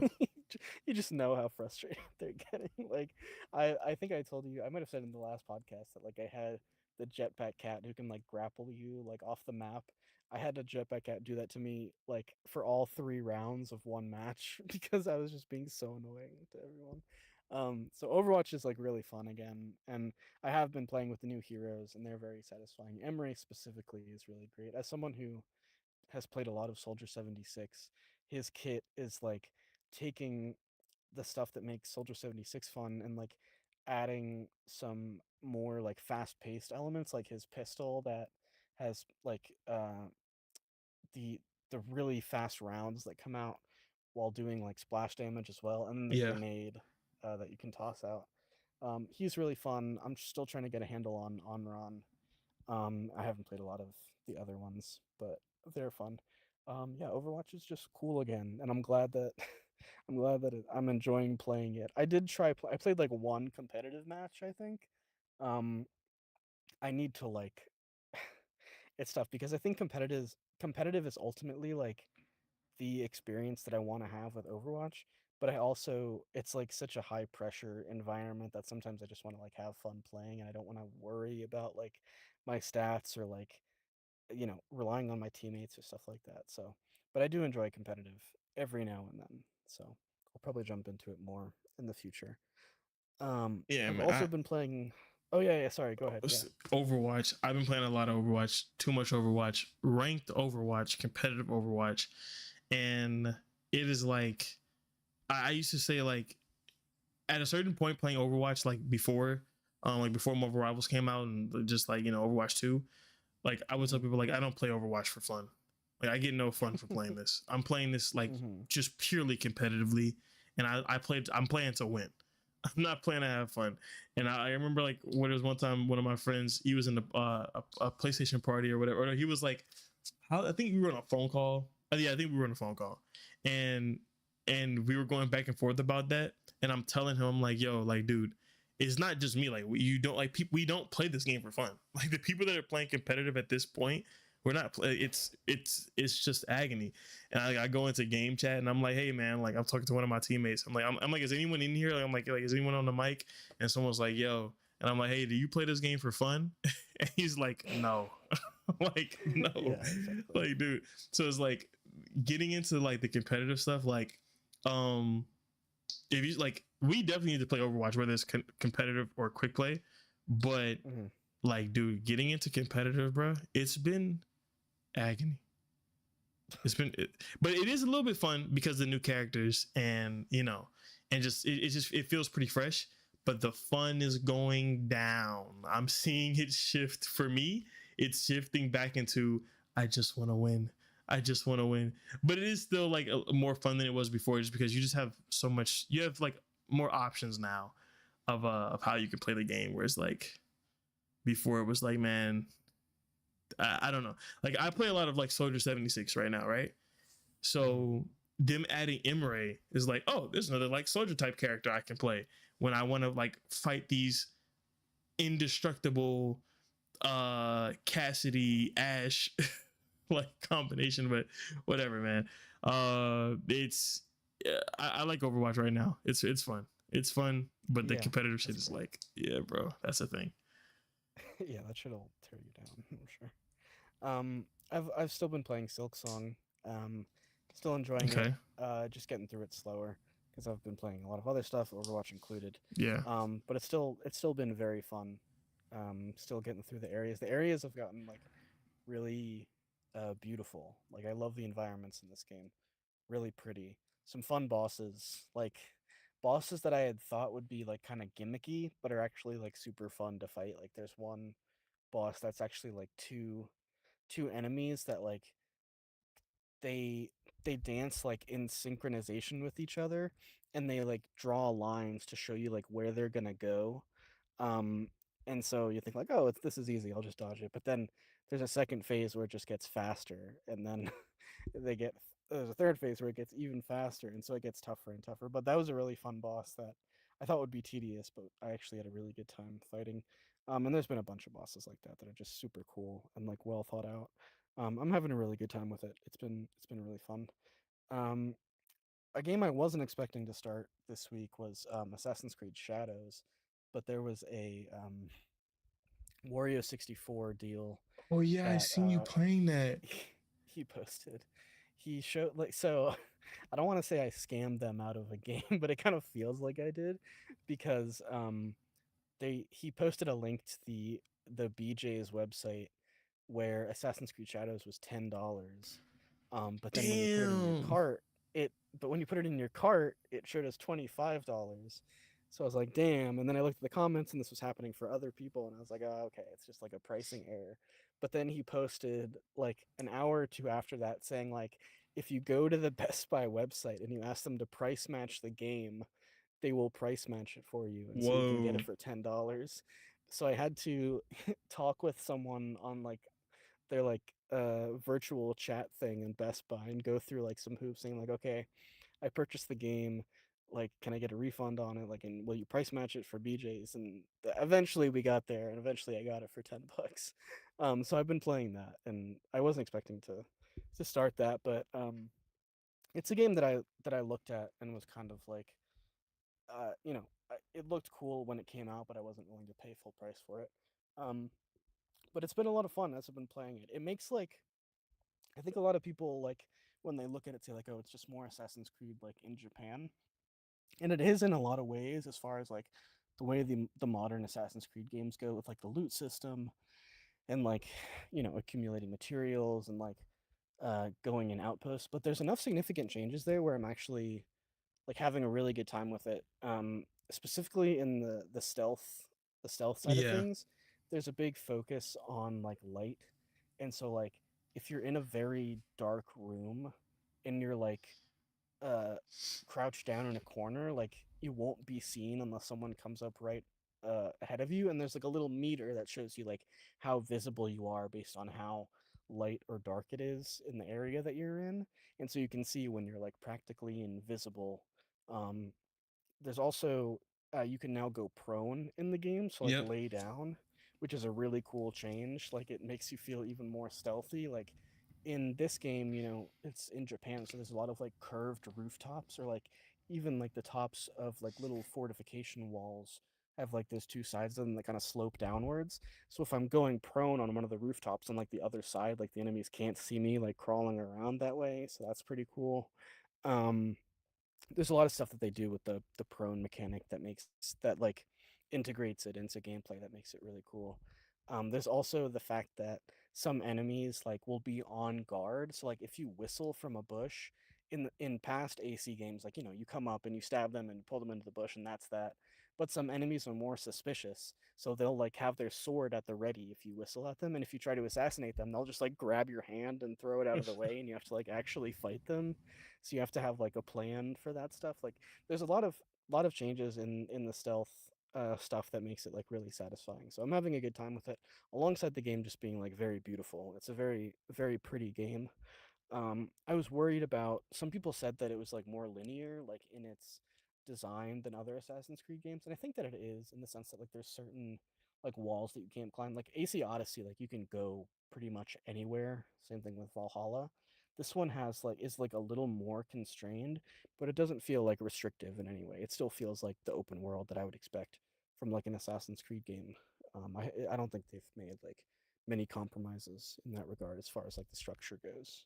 But yeah, I'm having a good time with it. I wasn't expecting to spend as much time with it this week than I have been, but it's been fun, so I'm enjoying it. Um, and then I picked up a little indie game before I started AC Shadows. Before I thought I was going to play that game, A Little to the Left, which I think is like relatively well known online because it was like very popular with streamers for a little bit. It's just like a cozy little puzzle game where you're organizing items like in a certain way where they either line up, or you're organizing them by pattern, or I don't even, there's like maybe like 50 different levels. It's not like a super long game, but it's kind of just, it like tickles that part of your brain that likes organizing stuff in like a satisfying way. And some puzzles have like multiple solutions. So like there's a level where you're organizing pencils, and like you can organize them Okay. in one way via like a color gradient, like how the colors transition from one to the other, and there's like six different pencils and they go through that color gradient. There's one where like the other solution is where you're organizing the pencils like from the thickest eraser to like the shortest one, and then you're doing the same thing with like the lead on the top. It's a lot of stuff like that. I never felt like it was like terribly challenging, aside from maybe like one, or like maybe three or four puzzles that um were like a little tougher to figure out, and some of the puzzles were more like frustrating than challenging maybe. I also think that even though it's only 50 levels, I think it did overstay its welcome a little bit. I was a little tired of Oh, so like you finished it. organizing things. Yeah, I finished it. It wasn't a long game, but by the last like 10 levels, I was like, I think I'm ready to be done with this. Like And I'm and what kind of was the name of it again? a little to the left. A Little to the Left. Yeah, it's like a very cutesy game. It's not. I even hesitate to call it like a puzzle game. You're really just like organizing stuff, but it's a nice way to just like chill and like kill some time. Cute little indie Oh game. yeah, I have this. Yeah, yeah, I've seen this before. Yeah, it's like it was big on TikTok for a little bit. But yeah, I enjoyed it for what it was. So Can I it ask was, it was you? on Plus Extra, by the way. Yeah, But yeah, that's go where I ahead. remember. Okay, I didn't know if I was wrong on that. But I wanted to ask you before we moved. Are you interested in? There's two games. One, uh, Crimson Desert. You interested in that? I've seen some video clips of it. It seems wild. I only learned about it like this past week, I want to say. I mean, I'm sure I've been hearing about it for longer than I realized, but I've seen like gameplay clips and it looks kind of wild. Um, it's not coming to like PlayStation Extra, is it? No, no, no. It's a Oh, okay. yeah. It's gonna be a full price game, but it will be on Gotcha. PlayStation. And it's been at like Keeley events for the past like maybe like Oh, really? four, Damn. 3, 4 years. But I guess I yeah, just it's starting totally forgot about it. it's picking up steam now. But yeah, I was just wondering if you like if that had hit your radar at all. I played like a lot of Black Desert. I probably have maybe like probably like 50 hours or something into Black Desert, the MMO thing. And yeah, we're just, I guess everyone's kind of waiting to see if this game's gonna be like a scam. Um, and I think based on like my experience with Black Desert, playing Black Desert on console and on PC, I feel like yeah, the console version is probably gonna run like dog shit because Black Desert still runs pretty bad on console in 2025 2020. Like I haven't tried it in 2026, but yeah, I was just curious to know if you were interested in that. Yeah. It looks interesting. I mean, I think a lot of those types of games, like, um, I don't doubt that like a lot of them can. I mean, maybe the mechanics won't be in there because that's the main thing that people have been talking about is the crazy number of mechanics. But I think that like if you even if you have all that stuff, if there's not like a compelling narrative hook or like things to keep you playing, then it's like that's where these things tend to fall flat. It's like Mm-hmm. giving you like not giving you a reason to come back. Like No Man's Sky on the surface is like Yeah. infinite planets like mining and stuff like but like I have when that no game launched there was desire. like nothing to actually do. Like, So dude, even today, I'm gonna be honest. Like, when I try out No Man's Sky, like in like recent history, like in the past like year or two, I'm just like, I don't know. I just don't have the drive to do anything. yeah, I tried it out when I had Game Pass for a little bit, and I think there probably is like a hump you have to get over when it comes to like engaging with the more like all the mechanics that are in the newer trailers that they've released. I feel like you have to get to a certain point of like gathering enough resources to like get there. But I've played it. I played it for like a good half hour, 45 minutes, and I was still trying to like repair my ship and stuff. And I was like, Yeah, I that's a don't huge think thing. I want to do this for another like 5 hours at least. So I got kind of. I tend to not vibe with like survival games anyway, so it's not really my cup of tea to start with. But yeah, What about Mugenics? yeah, I want to play that game. I want to play it real bad, but it's just another game like on my backlog now. Yeah, I was debating like picking it up, but I was like, I gotta finish other stuff. Like I gotta finish Silk Song, and then like maybe like one other game before I think about buying a game when I already own so many that I haven't played. It's like I can't really justify paying even just like $30 for like a new game. But yeah, that game looks great. I mean, I've never I think I played like Super Meat Boy back in the day, but The Binding of Isaac was never really appealing to me. These whoa. are the other games by Edmund McMillen. Looks like Oh the my same guy god, who this made is The that. Binding of I Isaac. didn't know that. I didn't know that. I really enjoyed Binding of Isaac. Dude, Yeah, what? it's the I didn't know that. same guy. Yeah. This is the game he's been working on for years Wow. after that. I'm happy it's So doing good. Sounds like it's doing good. yeah, it's doing great. They've sold over 1 million copies, I think. They've broken like they were at the top like concurrent players for a while on Steam. But yeah, it's supposed to be fantastic. Like strategy fighting with cat breeding, where you're like crafting your cats to have like certain abilities. Essentially, it's supposed to be really great. I really want to play it at some point. Um, yeah, I don't know what else to say. It seems it's supposed to, like people have been calling it a masterpiece. So like Yeah. I need to try it out. It seems up my alley. And I also like I tend to not vibe as much with roguelikes, but the format of this, like where each cat, like you only take a cat on like one run, as it were, and then like you have to like, you know, give the cat away or whatever you do with the cats that you're done using, I guess, or like you breed them and then give it away. So it seems like a more appealing form of like that genre than most other games. Like Hades, like I was fine with Hades. I didn't love it, just the fact of like restarting every single time. But in this format where it's like a tactics fighting game, I think that's more interesting to me than other forms of this type of game. So yeah, it's on my list for sure. Does it interest you at all?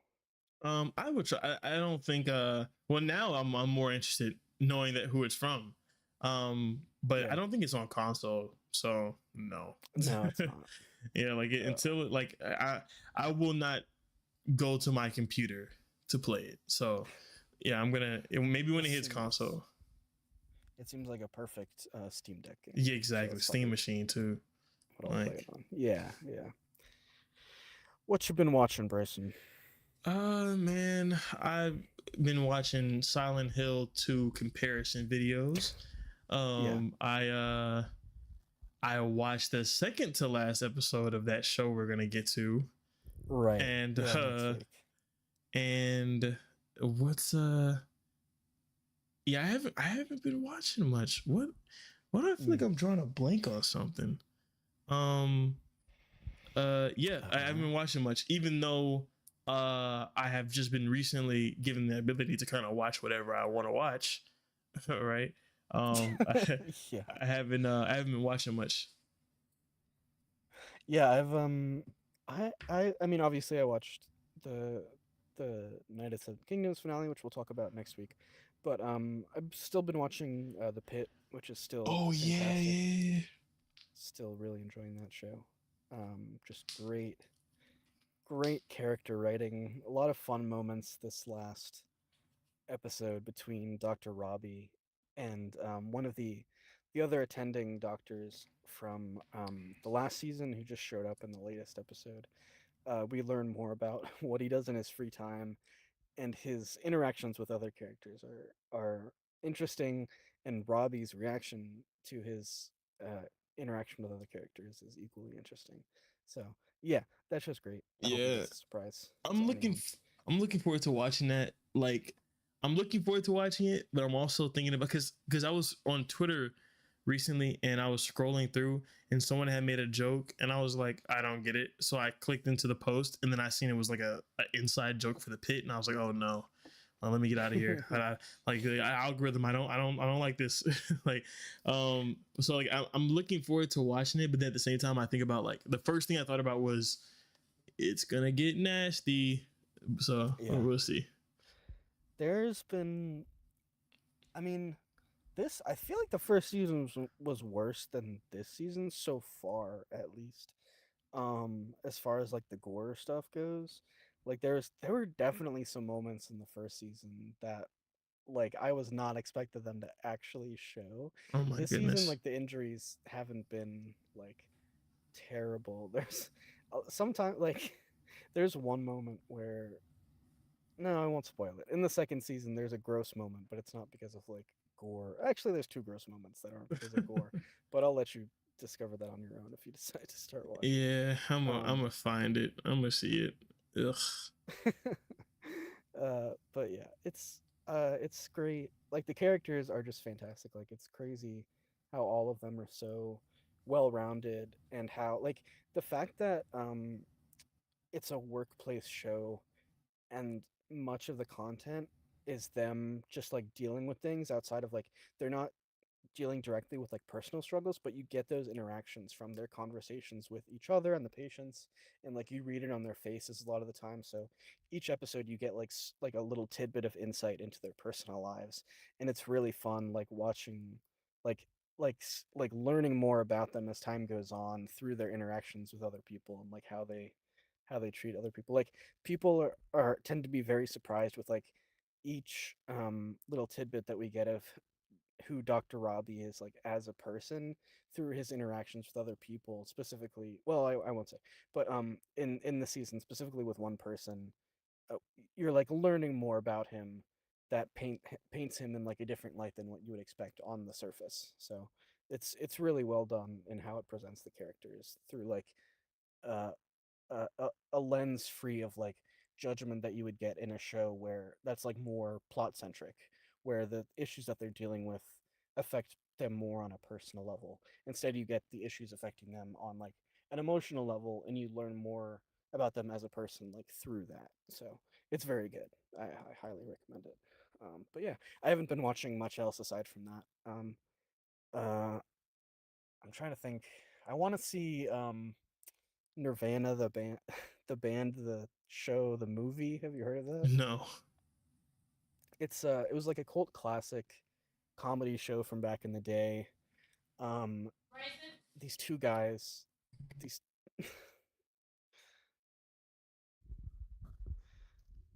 I'm here. Yeah, my fault. Please you're continue. good. I'm gonna make a note to cut that out when I edit the episode, and I'm just gonna read the transcript, and it'll say cut, and so that's why I'm saying it. Um, but one of the it's like a two-person. It's a show following these two comedians who are like trying to book a show. I haven't seen the show itself, but I've seen clips from it because it gets posted a whole lot. One of the one guy of the group is like a director. I'm trying to look it up right now, like what he directed.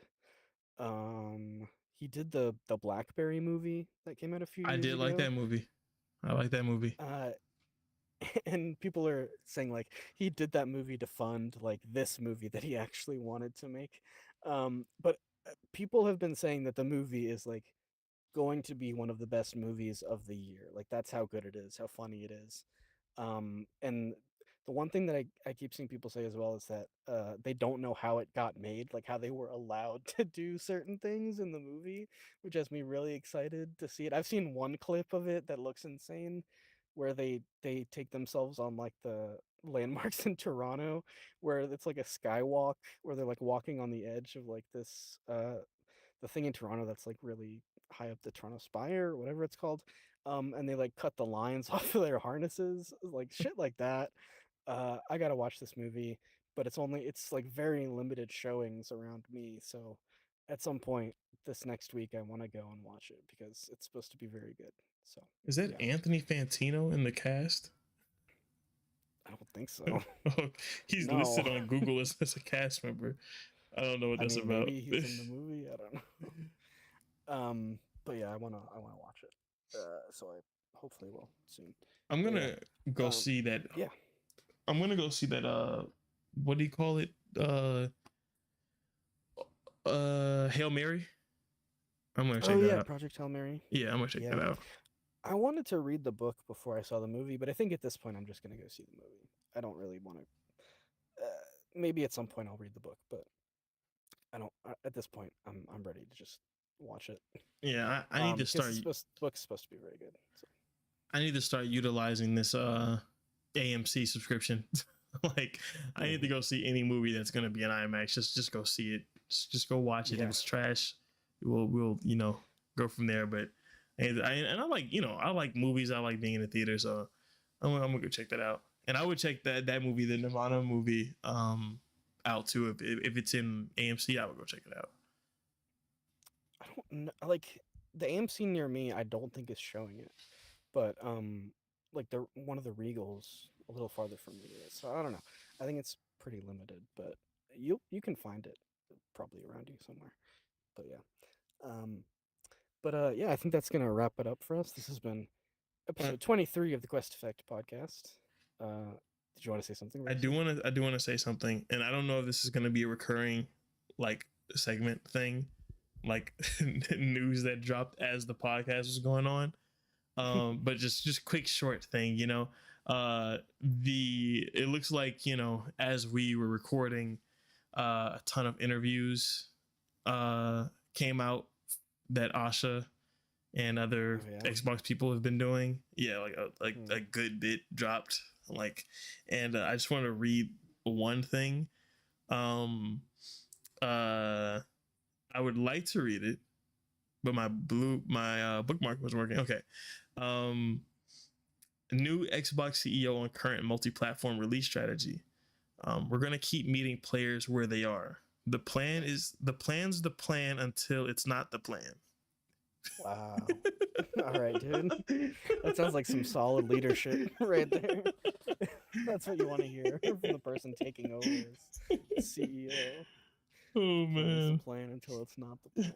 That's great. I'm sure we're gonna get a lot of fun little phrases like that out of her tenure. Oh my god. That is so funny, bro. You're making it hard for me to defend you, Asha. I'm not gonna lie. It's kind of hilarious. Regardless, thank you for listening. I'm sure we'll talk about Xbox a lot more in the future. But thank you for listening to episode 23, and we hope to see you in the next one. Peace.